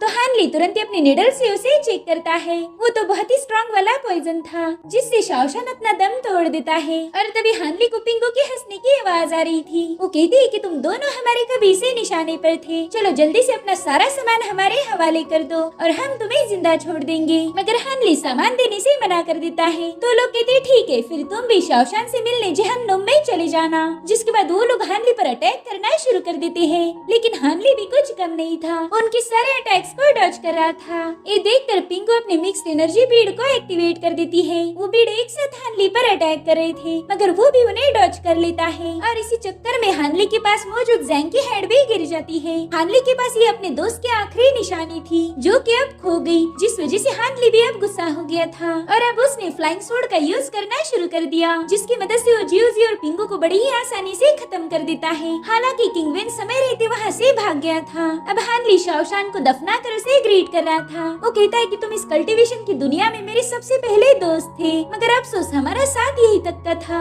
आपके साथ साथ मेरी फैमिली का जो सीक्रेट था वो भी अब दफन हो चुका है। और फिर वो उसे अलविदा कहकर अपना सफर शुरू कर देता है। वो कह रहा था कि डॉक्टर मो ने मुझे कल्टीवेशन की बात दिखाई और शाओशान ने मुझे इस दुनिया की कड़वी हकीकत बताई। इमॉर्टल्स के लिए हम मॉर्टल्स कोई मायने नहीं रखते, इसलिए मुझे कुछ भी करके खुद को स्ट्रॉन्ग बनाना ही होगा, तभी जाके मैं इस बेरहम दुनिया में सर्वाइव कर पाऊंगा। अच्छा हुआ मुझे एक मॉन्क से इमॉर्टल टोकन मिल गया। इस टोकन के रहते अगर मेरी स्पिरिचुअल रूट्स कमजोर भी रही तो भी मैं येलो मेपल वैली में एंटर कर सकता हूँ। जिसके बाद वो लंबा सफर तय करके फाइनली येलो मेपल वैली में पहुँच गया। वहाँ के एंट्रेंस पर एल्डर वो मौजूद थे, तो हानली उन्हें अपना इमॉर्टल टोकन शो करता है, जिसे देखकर वो कह रही थी कि लंबा अरसा हो गया मैंने ऐसा टोकन नहीं देखा था। बच्चे तुम तो बहुत लकी हो जो तुम्हारे पास ये टोकन है। जिसके बाद उसे येलो मेपल वैली ले जाने लगते हैं। वो कह रही थी कि शायद तुम्हारे एंसेस्टर का हमारे मेपल वैली से कोई खास कनेक्शन होगा, इसी वजह से तुम्हारे पास ये टोकन है। हानली देखता है कि वहाँ पर बहुत बड़ी फ्लाइंग कैरेज है, उसमें अभी अभी रिक्रूट किए कुछ डिसाइपल भी मौजूद थे। तो हानली उन्हीं के साथ येलो मेपल वैली की तरफ रवाना हो जाता है। वो आज बहुत ज्यादा खुश था क्योंकि फाइनली वो एक प्रेस्टिजियस सिख का डिसाइपल बन चुका था। अब एल्डर वो वहाँ से गुजरते हुए इन्हें सारी इन्फॉर्मेशन दे रहे थे। वो कहते कि वो हमारे सिख लीडर का घर है, इसे मेन हॉल भी कहा जाता है। जल्द ही तुम सभी की उनसे मुलाकात होगी। साथ ही ये लोग देखते कि वहाँ पर कई सारे डिसाइपल्स हवा में फ्लाई कर रहे हैं, जिन्हें देखकर हानली के साथ साथ ही सभी लोग हैरान थे। एल्डर वो बताते हैं कि हमारे येलो मेपल वैली के सभी डिसाइपल्स को फ्लाइंग टूल मिल जाते हैं और अब मैं तुम्हें भी फ्लाइंग टूल्स दे दूंगा। जिसके बाद उन सभी को बेसिक एलिक्सर्स और बेसिक टेक्निक्स प्रोवाइड करते हैं। साथ ही उन्हें फ्लाइंग टूल और स्टोरेज बैग भी प्रोवाइड की थी, जिसमें लोग अपना सारा कीमती सामान रख सकते हैं। जिसके बाद एल्डर उन्हें ट्रेनिंग हॉल दिखा देते हैं, जहाँ से ये लोग कल्टीवेशन को और स्ट्रॉन्ग बना सकते थे। साथ ही उसके अपोजिट साइड में 100 अपॉर्चुनिटी हॉल था, जहाँ से डिसाइपल्स को टास्क दिए जाते हैं और अगर टास्क सही से कंप्लीट हो गया तो डिसाइपल स्पिरिचुअल स्टोन्स भी अर्न कर सकते थे। जिसके बाद ये लोग सेक्ट में पहुँच गए। एल्डर वो सभी को अपना नाम रजिस्टर करने भेज देते हैं। हानली भी वहीं पर जा रहा था, मगर वो उसे रोकते हुए कहती कि नहीं जाने दो, मुझे तुम्हें कुछ देना है। देखो तुम्हारे पास इमॉर्टल टोकन है और इसी वजह से तुम्हें फाउंडेशन एस्टेब्लिशमेंट एलिक्सर मिल जाएगा। लो इसे संभाल कर रखो। शुरुआत में कल्टीवेशन करना बहुत ज्यादा मुश्किल होता है, तब ये तुम्हारे काम आएगा। ये एलिक्सर बहुत ज्यादा रेयर है, तो लोग इसे पाने के लिए कुछ भी कर सकते हैं, इसलिए तुम्हें इसे संभाल कर रखना होगा। तो हानली उनका शुक्रिया अदा करके सेक्ट में एंटर करता है। वो कह रहा था कि डिसाइपल्स को एक बेसिक फाउंडेशन बनाने के लिए बहुत ज्यादा मेहनत करनी पड़ती है और मेरे तो स्पिरिचुअल रूट्स भी कमजोर हैं, जिस वजह से मुझे फाउंडेशन बनाने के लिए बस एक ही फाउंडेशन एलिक्सर काफी नहीं होगा। मुझे कुछ भी करके एलिक्सर्स को रिफाइन करना ही होगा। मेरे पास इस एलिक्सर को बनाने का फॉर्मूला तो मौजूद है, मगर इसे रिफाइन करने के लिए मुझे ढेर सारे रेयर हर्ब्स की जरूरत पड़ेगी। और तभी वो एक नोटिस पढ़ता है जिसमें लिखा था कि एक डिसाइपल की अर्जेंट जरूरत है। उस डिसाइपल को हर्ब की फील्ड की देखभाल करनी है और बदले में उसे 10 स्पिरिचुअल स्टोन मिलेंगे। ये देखकर हानली कहता है कि यहाँ पर तो मुझे रेयर हर्ब भी मिल सकते हैं और साथ ही एक सेक्लूडेड प्लेस है, वहाँ पर तो मैं बिना डिस्ट्रैक्शन के कल्टीवेट भी कर सकता हूँ। अच्छा हुआ कि डॉक्टर मो ने मुझे मेडिसिन का नॉलेज दिया, अब वो मेरे आगे चल के बहुत ज्यादा काम आएगा। जिसके बाद हानली अजूर लीफ का यूज करके फ्लाई करने की प्रैक्टिस कर रहा था। शुरुआत में उसे इसमें बहुत ज्यादा दिक्कत हो रही थी, मगर वो जैसे तैसे मैनेज कर लेता है। लेकिन तभी एक ब्लेड फ्लाई करते हुए आके उसे हिट करती है, जिससे हानली घायल होके नीचे गिर गया था। दरअसल ये अटैक करने वाला कोई और नहीं बल्कि यूनफेंग था। वो हानली से कहता है कि मैं तो तुम्हें देख देख के उब गया हूँ। जिस पर हानली कह रहा था कि सीनियर आप मुझे अकेला क्यों नहीं छोड़ते। तो कहता है कि तुमने इमॉर्टल टोकन देकर जो फाउंडेशन एस्टेब्लिशमेंट एलिक्सर लिया है वो मुझे दे दो। वो क्या है ना तुम्हारे जैसे दो कौड़ी के इंसान के पास वो एलिक्सर शोभा नहीं देता। जिसके बाद वो अपनी विंडी ब्लेड से दोबारा से हानली पर अटैक कर देता है, जिसे हानली ने बेंड होकर डॉज कर दिया था और अब उसने भी फायर बॉल से यूनफेंग पर अटैक कर दिया, मगर वो हानली के अटैक को डिस्ट्रॉय कर उसे एक ही पाम अटैक में दूर पटक रख देता है। हान ली को पता था कि वो इस बंदे का मुकाबला नहीं कर सकता और तब तक यूनफेंग उसे खत्म करने के लिए अपनी विंड ब्लेड को रिलीज करता है। हान ली से अटैक से मारा भी जा सकता था, मगर तभी एल्डर उस ब्लेड को डिस्ट्रॉय कर देते हैं। वो यूनफेंग पर चला रहे थे, जिस पर वो कहता है कि एल्डर ये मसला हानली और मेरे दरमियान का है, इसलिए आप इसमें दखल ना दे। वो अब एक और बार हानली पर अटैक करने चला जाता है, मगर एल्डर वो तुरंत ही अपने पावर्स का यूज करके उसे दूर ढकेल देते हैं। वो यूनफेंग से कहते कि तुम गुस्ताख भी हो और वाहियात भी। तभी वहाँ पर एक और एल्डर की एंट्री होती है। वो कह रहा था कि नए डिसाइपल्स तो ऐसे ही होते हैं। दरअसल इनका नाम था एल्डर यीन और ये यूनफेंग के मास्टर थे। वो कहते भाई तुमने मेरे डिसाइपल को बुरी तरह से घायल किया है, जिस पर एल्डर वो बताते हैं कि आपके डिसाइपल ने एक बेकसूर बच्चे पर हमला किया था, मैंने तो बस उसे उसकी सजा दी है, नहीं तो वो हानली को खत्म कर देता और मैं हानली के मार्शल अंकल के नाते होने नहीं दे सकता। जिस पर एल्डर यीन कह रहे थे कि हम दोनों भी कभी जवान हुआ करते थे, तुम्हें क्या लगता है कि हम यहाँ पर कैसे पहुँचे? देखो हम भी बेरहम थे, इस कल्टीवेशन की दुनिया में पावर्स ही सब कुछ है। और रही बात उस फाउंडेशन एलिक्सर की, तो उसी के पास होना चाहिए जो बंदा उसके लायक हो। भाइयों आप तो सीनियर हो, मेरे ख्याल से आपको ये चीजें पहले से ही पता होनी चाहिए। जिस पर एल्डर यू कह रहे थे कि मेरे लिए एलिक्सर से ज्यादा लोगों की जिंदगी मायने रखती है। भले ही मेरी पोजीशन आपकी जितनी बड़ी ना हो, मगर ये छोटे मोटे मैटर्स सुलझाने की जिम्मेदारी मुझे दी गई है। हानली देखता है कि अब इन दोनों सीनियर्स में ही झगड़े लगने वाले हैं। एल्डर यीन कह रहा था कि मेरे भाई तुम अभी भी फाउंडेशन एस्टेब्लिशमेंट की मिडिल स्टेज पर हो, आगे ब्रेक थ्रू करने के लिए तुम्हारे लिए वक्त बहुत ज्यादा कीमती है। तो क्या वाकई तुम इस बंदे के लिए मेरे साथ फाइट करना चाहते हो? देखो अगर ऐसा किया तो तुम बुरी तरह से घायल हो जाओगे, जिससे फिर लेवल अप करना तुम्हारे लिए मुश्किल होगा। जिसके बाद वो अपनी पावरफुल ऑरा से एल्डर यू को सप्रेस करने की कोशिश करता है। वो कह रहा था डरो नहीं, मैं तुम पर अटैक नहीं करूंगा, मगर अब तुम मुझे इस मैटर को सॉल्व करने दो। वो कहते हानली तुम्हारी कल्टीवेशन बेस बहुत वीक और लो है, इसीलिए इतना खास एलिक्सर कैरी करके तुम बस मुसीबतों को बुलावा भेजोगे। आज इस एलिक्सर के लिए यूनफेंग ने तुम पर हमला किया, कल ये काम कोई और भी कर सकता है। साथ ही तुम्हारी स्पिरिचुअल रूट्स भी बहुत ज्यादा कमजोर है। तुम चाहे कितने भी एलिक्सर कंज्यूम क्यों न करो, लेकिन तुम्हें फाउंडेशन एस्टेब्लिशमेंट को अचीव करने में बहुत मुश्किलों का सामना करना पड़ेगा। तो तुम एक काम करो, तुम अपना एलिक्सर मेरे पास रख दो, मैं तुम्हारे लिए उसे सेफ रखूंगा। जिस पर हानली कह रहा था कि सीनियर मुझे पता है कि मेरे रूट्स कमजोर हैं, मगर मैं कड़ी मेहनत करने के लिए तैयार हूँ, इसलिए मैं मेरा एलिक्सर आपके पास बिल्कुल नहीं रखूंगा। ये सुनकर एल्डर यीन के तो खून में ही आग लग गई थी। वो कहते हैं कि तुम में हिम्मत भी है और तुम बहुत जिद्दी भी हो। चलो एक काम करते हैं, मैं तुम्हें कुछ स्पिरिचुअल स्टोन और हर्ब्स दे दूंगा और उसके बदले तुम मुझे वो एलिक्सर दो। देखो इस ऑफर को ठुकराना मत, वरना अंजाम बुरा होगा। हानली भी सोचता है कि अब तो मैं इसे मना नहीं कर सकता, वरना ये बंदा मुझ पर अटैक कर देगा, इसलिए हानली मान जाता है। अब एल्डर ने पैसों की पोटली हानली की तरफ फेंक दी थी और हानली ना चाहते हुए भी एलिक्सर उसे दे देता है। इन कह रहा था कि हानली स्पिरिचुअल हर्ब तुम्हें थोड़ी देर बाद मिल जाएंगे और कल याद से सेक लीडर से मिलने ही चले जाना। जिसके बाद वो वहाँ से निकल जाता है। यूनफेंग तो इस सब से बहुत ज्यादा खुश हो गया था। हानली सोचता है कि आज जो कुछ भी हुआ उसके लिए मैं किसी और को ब्लेम नहीं कर सकता, क्योंकि इसका जिम्मेदार मेरी कमजोरी है, मगर एक दिन मैं जरूर इसका बदला लूंगा। वो देखता है कि एल्डर यू भी मायूस होकर वहाँ से चले गए। जिसके बाद हानली जैसे तैसे अपने कमरे में पहुँच जाता है। उसने जाते ही एलिक्सर पिल कंज्यूम कर ली ताकि उसकी इंजरीज हील हो जाए और फिर अगले ही दिन वो एक कूल एंट्री मारते हुए सेक्ट में पहुँच जाता है। दरअसल वो मेन हॉल में सेक्ट लीडर से मिलने आया था। वो जाते ही उन्हें ग्रीट करता है। सेक्ट लीडर उससे कह रहे थे कि कल जो कुछ भी हुआ उसकी खबर मुझे मिल चुकी है। हानली तुम एक नए डिसाइपल हो, तुमने मुसीबतों से थोड़ा सा दूर रहना चाहिए। अब तुम 100 अपॉर्चुनिटी हॉल चले जाओ, वहाँ पर तुम्हें नया टास्क दिया जाएगा और हाँ कुछ दिनों तक तुम थोड़ा संभाल कर रहना। तो हानली उनका शुक्रिया अदा करते हुए वहाँ से जाने लगता है। वो सोच रहा था कि यहाँ पर क्या सही है और क्या गलत है ये देखा नहीं जाता, बस इस सेक्ट में पावर सी मायने रखती है और वैसे भी मैं एक मामूली सा डिसाइपल हूँ, तो मेरे लिए कोई भी स्टैंड नहीं लेगा।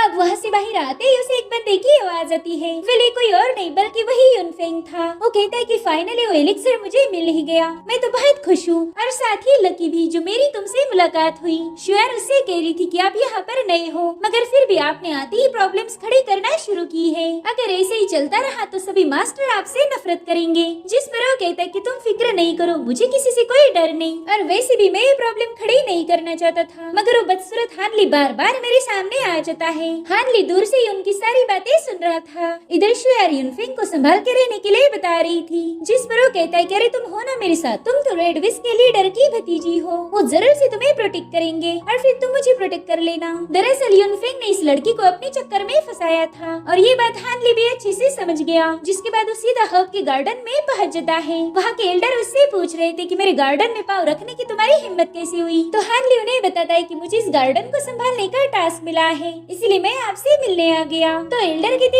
ठीक है अंदर आ जाओ। अब हानली उस फॉग वाले बैरियर को क्रॉस करके उस गार्डन में पहुंच गया था। वहाँ पर एल्डर माँ थे, वो कहते पता नहीं ये वैली के लोग मेरे पास बेवकूफ बच्चे ही क्यों भेजते रहते हैं। तो हानली तुरंत ही उन्हें ग्रीट करके अपना नाम बताता है। मास्टर उसे पूछ रहे थे कि बताओ तुम्हें ऐसा क्यों लगता है कि तुम ये जॉब कर सकते हो, तो हानली उन्हें बताता है कि मैंने बचपन से ही खेतों में काम किया है, मेरे फॉर्मर मास्टर एक डॉक्टर थे, तो मैं गार्डन में उनकी मदद किया करता था। जिस पर एल्डर माँ कहती कि ठीक है चलो अब ये बताओ कि ये हर्ब्स कौन से हैं। तो हानली उन्हें सारे हर्ब्स के नाम बता रहा था, साथ ही उनके यूजेस भी बताता है। तो मास्टर कहते हाँ बस करो, अब ज्यादा शो ऑफ नहीं करना, मैं मान गया हूँ कि तुम्हें हर्ब्स की नॉलेज है। तुमसे पहले यहाँ एक लड़का काम करता था, मगर उसने तो मेरे आधे गार्डन की वाट लगा दी, बस तुम मुझे डिसअपॉइंट मत करना। तो हानली उनसे कहते हैं मास्टर मेरा यकीन कीजिए, मैं आपको शिकायत करने का मौका नहीं दूंगा। तो मास्टर तुरंत ही उसे गार्डन का टोकन देते हुए कह रहे थे कि ये लो, अब इस गार्डन की जिम्मेदारी तुम्हारे ऊपर है, बस मेरे हर्ब्स को मारना मत, समझ गई तुम। जिसके बाद मास्टर वहाँ से जाने लगते हैं। तभी हानली उनसे पूछता है कि मास्टर यहाँ पर चेल्सटनी मशरूम और वायलेट मंकी फ्लावर कहाँ मिलेगा। ये सुनकर ही मास्टर समझ गए थे कि इस बंदे को फाउंडेशन एलिक्सर रिफाइन करना है। तो वो हानली को बताते हैं कि इस एलिक्सर को बनाने के लिए बस फॉर्मूला काफी नहीं होता, तुम्हें ये रेयर हर्ब मिलने चाहिए जो कि हमारे पास मौजूद नहीं। ग्रेट साउथ कॉन्टिनेंट में बस एक ही जगह है जहाँ पर ये हर्ब्स पाई जाती है और उस जगह को ब्लड फॉरबिडन ग्राउंड कहा जाता है। जिसके बाद हमें सीधे 3 सालों बाद की कहानी दिखाई जाती है। हानली ने 3 सालों तक एल्डर माँ को गार्डन में मदद की और अब तो वो भी हानली को पसंद करने लग गए थे। साथ ही हानली ने एल्डर वू से भी कई सारी बातें सीख ली। और रही बात एल्डर यिन की, तो उन्होंने अभी तक भी हानली को हर्ब्स नहीं दिए थे, मगर हानली को भी उनसे ज्यादा उम्मीद नहीं थी कि वो उसके हिस्से के हर्ब्स वापस देंगे। इसी दरमियान हानली को एक सेक्लूडेड केव मिली जो गार्डन से काफी ज्यादा नजदीक थी और इसी वजह से हानली ने वहीं पर ग्रीन बोतल का यूज करके हर्ब्स उगाना शुरू किए और उन्हीं हर्ब्स का यूज करके वो ची कंडेंसेशन की बिग स्टेज पर पहुंच गया। लेकिन और आगे जाने के लिए उसे फाउंडेशन बिल्डिंग की जरूरत थी जो कि उसके कमजोर रूट की वजह से आसान नहीं होगा। वो कहता है कि आगे जाने के लिए मुझे ढेर सारे एलिक्सर्स की जरूरत होगी, मेरे पास फॉर्मूला तो मौजूद है मगर उसमें से मेन इंग्रेडिएंट ही मिसिंग है और वो हब मुझे बस ब्लड फॉरबिडन ग्राउंड पर मिलेंगे जो कि 60 सालों में बस एक बार ओपन होता है। और हाल ही में मुझे सीनियर जियांग के बारे में पता चला, उन्होंने पिछली बार हुई फॉरबिडन ग्राउंड ट्रायल में ज्वाइन किया था, शायद वही मुझे उस एरिया के बारे में बता सकते हैं। इसलिए हानली सीनियर जियांग से मिलने चला जाता है। वहाँ पर पहले एक डिसाइपल आया हुआ था, उसे भी फॉरबिडन ग्राउंड के बारे में जानकारी चाहिए थी। तो सीनियर इन दोनों को बताते हैं कि इस ट्रायल में ज्वाइन करने के बाद तुम्हें एलिक्सर पिल मिल जाएगी, मगर इसके लिए तुम्हें जिंदा वापस आना होगा। और सीनियर के इसी कमेंट से हमें पता चलता है कि वो जगह कितनी ज्यादा भयानक होगी। वहाँ पर जोंग नाम का बंदा था, वो कहता है कि पिछली बार जो ट्रायल हुई थी उसमें से बस 30% डिसाइपल ही सरवाइव कर पाए, बाकी के सारे लोग मारे गए थे। अब हानली जियांग को फॉरबिडन ग्राउंड के बारे में पूछ रहा था, तो जियांग बताते हैं कि वो जगह पहला कभी एक स्पिरिचुअल एनर्जी का भंडार थी, वहाँ पर हर किस्म के स्पिरिचुअल हर्ब उगा करते थे, मगर फिर डिसाइपल ने वहाँ के हर्ब्स को कलेक्ट करना शुरू किया, जिस वजह से वहाँ के सारे पौधे कम होते चले गए और फिर वहाँ पर हर्ब्स के लिए फाइट होना शुरू हो गई। ये सिलसिला 100 सालों तक चलता गया। इंसानों की लालच ने उस पाक जमीन को नापाक कर दिया, वहाँ पर खून की नदियाँ बही, इसीलिए सातों सेक्ट ने मिलकर एक प्लान बनाया। वहाँ पर एक फॉर्मेशन सेटअप किया गया जो कि बहुत ज्यादा पावरफुल और खतरनाक है। वो फॉर्मेशन हर 60 सालों में एक बार ही ओपन होता है और इसमें बस ची कंडेंसेशन लेवल वाले बंदे ही एंटर कर सकते हैं। जोंग कह रहा था कि सीनियर मैंने ये भी सुना है कि वहाँ पर डिमोनिक बीस्ट मौजूद है, जिस पर जियांग कह रही थी कि स्पिरिचुअल हब जहाँ पर ग्रो करते हैं वहीं पर ये बीस्ट भी पाए जाते हैं, तो तुम्हें उनसे और साथ ही अपने फेलो डिसाइपल से बच के रहना होगा। खैर बीस्ट तो जानवर है ही, मगर ये डिसाइपल उनसे भी ज्यादा खतरनाक साबित हो सकते हैं। अगर तुम्हें वहाँ पर सरवाइव करना है तो तुम्हारे पास चालाकी और हिम्मत होनी चाहिए। जिसके बाद कहानी फिर से 200 साल आगे चली जाती है। हानली हमें बता रहा था कि मेरे पास हर्ब्स को पाने का यही आखिरी मौका था और अगर ये मेरे हाथ से चला जाता तो मुझे अगले 60 सालों तक इंतजार करना पड़ता। तो मैंने ये रिस्क उठाई। मेरे पास प्रैक्टिस करने के लिए 6 महीने का वक्त था ताकि मैं अपनी स्किल को थोड़ा सा इम्प्रूव कर पाऊँ।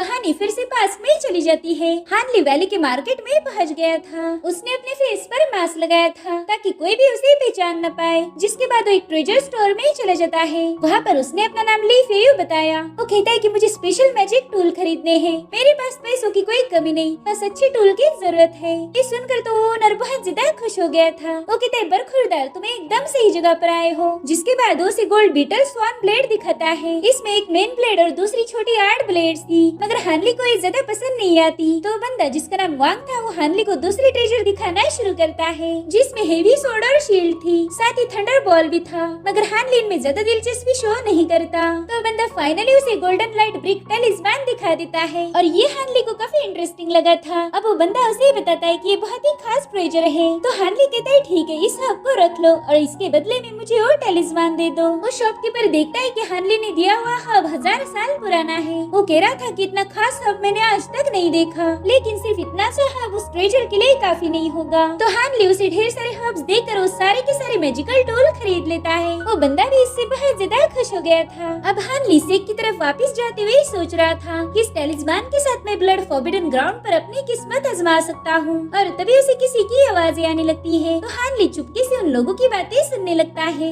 दरअसल ये कोई और नहीं बल्कि यूनफेंग और चाओशियान थी। वो यूनफेंग से कह रही थी कि फॉरबिडन ग्राउंड बहुत ज्यादा खतरनाक है, तो आप इतनी बड़ी रिस्क क्यों उठा रहे हो। जिस पर वो कहता है कि मेरे पीछे रेड विस्क का सपोर्ट है, इसलिए मुझे पता है कि मैं जल्दी फाउंडेशन बिल्डिंग पर पहुंच जाऊंगा। और तभी चाओशियान को अचानक से चक्कर आने लगते हैं। दरअसल उस कमीने यूनफेंग ने उसकी वाइन में बेहोशी और लस्ट की दवा मिला दी थी, जिससे चाओशियान बेहोश हो जाती है। वो कह रहा था कि देखो आज न कल हमें ये सब करना ही था, फिर समय बर्बाद क्यों करने का। आज मैं तुम्हें एक अच्छा क्वालिटी टाइम दूंगा। साथ ही उसके पास मौजूद एलिक्सर पिल भी निकाल लेता है। अब वो उस पर जबरदस्ती करने ही वाला था कि तभी उसे फील होता है कि वहाँ पर कोई है जो उसे छुपके से देख रहा है। तो तुरंत अपने विंडी ब्लेड से उस पेड़ पर अटैक कर देता है। तो हानली तुरंत ही उसके सामने कूद गया था। यूनफेंग कहता है कि तुम कौन हो ये मुझे पता नहीं, इसलिए जल्दी से अपना उस स्टूपिड मास्क उतार दो। तो हानली अपने रियल फॉर्म में उसके सामने आ जाता है। यूनफेंग उसे देखकर कह रहा था वाह ये तो मेरी लकी नाइट है, मैंने बस तुम्हारा एलिक्सर ही हासिल किया था, मगर आज तो तुम्हारे जैसे कीड़े को मसलने का मौका मुझे मिल चुका है। जिसके बाद वो अपना एक फ्लैग बाहर निकालकर ड्रैगन को समन करता है। ये ब्लू ड्रैगन फ्लैग हानली पर अटैक करने जा रहा था। तो हानली भी अपनी गोल्ड बीटल ब्लेड से उस ड्रैगन पर अटैक कर देता है, मगर उसकी ये मूव फेल हो गई थी। अब वो ड्रैगन हानली के पीछे लग गया था, जिसे हानली फायर बॉल से डिस्ट्रॉय कर देता है। लेकिन तब तक यूनफेंग ने दूसरा ड्रैगन उस पर छोड़ दिया। वो ड्रैगन हानली को अपनी पूंछ में जकड़ लेता है, मगर उसी वक्त हानली की गोल्डन ब्लेड सीधे उस ड्रैगन के सिर में घुसकर उसे डिस्ट्रॉय कर देती है। इधर यूनफेंग और तो ड्रैगन भेज देता है, जिसे हानली ने डार्क आयरन शील्ड से डिस्ट्रॉय कर दिया। तब यूनफेंग फ्लैग की मदद से खुद ही उसके साथ फाइट करना शुरू कर देता है, मगर हानली उसके हर एक अटैक से बचते हुए गोल्ड ब्लेड से उसका मुकाबला कर रहा था। हमें इन दोनों के दरमियान बहुत ही इंटेंस फाइट देखने को मिलती है। इस फाइट में हानली ने अपनी पूरी ताकत लगा दी और फाइनली वो यूनफेंग में अपनी गोल्ड ब्लेड घुसाकर उसे खत्म कर देता है। हानली ने पास में हुई सारी जलीलियत का बदला ले लिया था, साथ ही उसकी स्टोरेज बैग भी छीन लेता है, जिसमें फाउंडेशन एस्टेब्लिशमेंट एलिक्सर बिल थी। वो कहता है कि ये बिल मेरी थी और आज वापिस से मेरे पास ही आ चुकी है। मगर हानली उसके बाकी के ट्रेजर को नहीं लेता, क्योंकि उस ट्रेजर को ट्रैक किया जा सकता था। जिसके बाद वो यूनफेंग की बॉडी को आग लगाकर उसे डिस्ट्रॉय कर देता है, मगर तभी चाओशियान ने उसे पीछे से पकड़ लिया था। वो एकदम नशे में थी और हानली अपनी इज्जत बचाने की पूरी कोशिश कर रहा था, मगर चाओशियान उसे जबरदस्ती किस करती है। हानली को भी अब ये सब अच्छा लग रहा था, मगर थोड़ी देर में वो होश में आ जाता है। उसने तुरंत ही चाओशियान को दूर ढकेल के उस पे अटैक कर दिया, क्योंकि औरतों के चक्कर बहुत बुरे होते हैं। ये बात हानली को पता थी। वो उसे बताता है कि यूनफेंग बहुत कमीना इंसान था, खैर मैंने समय रहते तुम्हें बचा लिया। जिसके बाद उसे एक बड़ी फ्री पिल खिला देता है, ताकि वो आज रात क्या हुआ था वो सब भूल जाए। जिसके बाद हानली घर वापिस आकर टैलिस्मान को ड्रॉ कर रहा था। वो कहता है कि मैंने यूनफेंग को तो रास्ते से हटा दिया, अब मेरा अगला टारगेट है ब्लड फॉरबिडन ग्राउंड। मेरे पास जो मैजिकल टूल है वो नॉर्मल बैटल्स के लिए काफी है, मगर बात की जाए एक पावरफुल दुश्मन की तो तब मुझे टैलिस्मान और थंडर बॉल की जरूरत पड़ेगी। और तभी वहाँ पर एल्डर माँ आ गए थे, इसलिए हानली अपने मैजिकल टूल तुरंत ही छुपा देता है। वो कह रही थी कि तुम जल्दी फॉरबिडन ग्राउंड की ट्रायल देने वाले हो, इसलिए मैंने तुम्हारे लिए कुछ बनाया है। जिसके बाद वो एक एलिक्सर की बोतल हानली को थमा देती है। हानली उसे लेने से मना कर रहा था। वो कहते एल्डर मेरे से ज्यादा आपको एलिक्सर की जरूरत है, लेकिन एल्डर माँ उसकी एक नहीं सुनते। उन्होंने जबरदस्ती वो एलिक्सर हानली को दे दिया। तो हानली उनसे वादा करता है कि वो फ्यूचर में उनका ही फेवर जरूर लौटाएगा। अब एल्डर जाते हुए उससे कह रहे थे कि प्लीज जिंदा वापिस आ जाना, अभी भी गार्डन्स को संभालने के लिए मुझे तुम्हारी जरूरत है। दरअसल वो हानली के लिए बहुत ज्यादा फिक्रमंद थे, बस उनका केयर करने का तरीका थोड़ा सा अजीब था।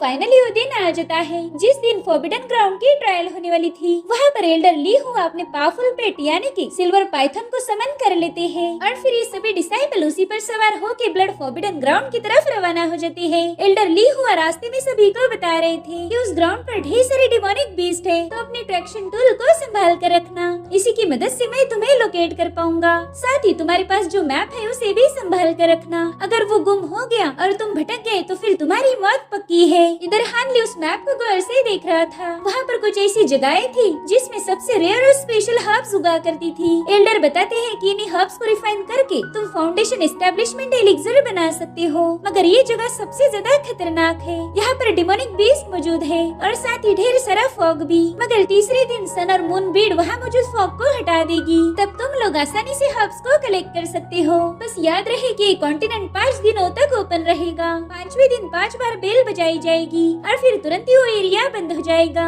अगर गलती से तुम वहीं पर रह गए तो डरना मत, क्योंकि मैं अगले 60 सालों के बाद वहाँ पर एक चक्कर लगाने आ ही जाऊंगा। तब तक शायद तुम्हारी हड्डियाँ भी मुझे ना मिले, इसलिए वहाँ पर थोड़ा संभाल के रहो। जिसके बाद ये लोग रेगिस्तानी एरिया में पहुँच गए थे। यहाँ पर क्लियर वर्ड से एल्डर भी अपने डिसाइपल को लेकर आ चुके थे। इस एल्डर का नाम था फू युनजी। और ली हुआ से कह रहे थे कि 60 सालों पहले हमने शर्त लगाई थी और तुम उसमें आयरन इसेंस हार गए। वाकई इन 60 सालों में इसेंस मेरे बहुत काम आया है, तो चलो इस बार भी हम बेट लगाएंगे। जिस पर ली हुआ कहते हैं कि बेट को तो भूल ही जाओ, मैं दोबारा से वो गलती नहीं करूंगा। उस आयरन इसेंस को रिफाइन करने में मुझे डिकेड्स लग गए थे, अब मैं दोबारा से अपना कोई ट्रेजर दाव पर नहीं लगाऊंगा। जिस पर फू युनजी कहते कि मुझे तो पता ही नहीं था कि तुम इतने रईसजादे बन गए हो कि ब्लड ऑफ ड्रैगन कोर को भी मना करो। और ये सुनकर ली हुआ हैरान थे। फू युनजी कहते कि अगर ये कोर तुम्हारे पाइथन को खिला दो तो वो फाउंडेशन एस्टेब्लिशमेंट की लास्ट स्टेज पर पहुंच जाएगा। और फिर क्या, लालच में आकर ली हुआ शर्त लगाने के लिए तैयार हो गए। तो शर्त ऐसी थी कि इन दोनों ग्रुप्स में जो भी ग्रुप ज्यादा हब लाएगा वही इस बेट का विनर होगा। और अगर गलती से भी ये दोनों ग्रुप सेम अमाउंट में ही हब लेके आए तो फिर जीत का फैसला कितने लोग जिंदा वापिस आए इस पर किया जाएगा।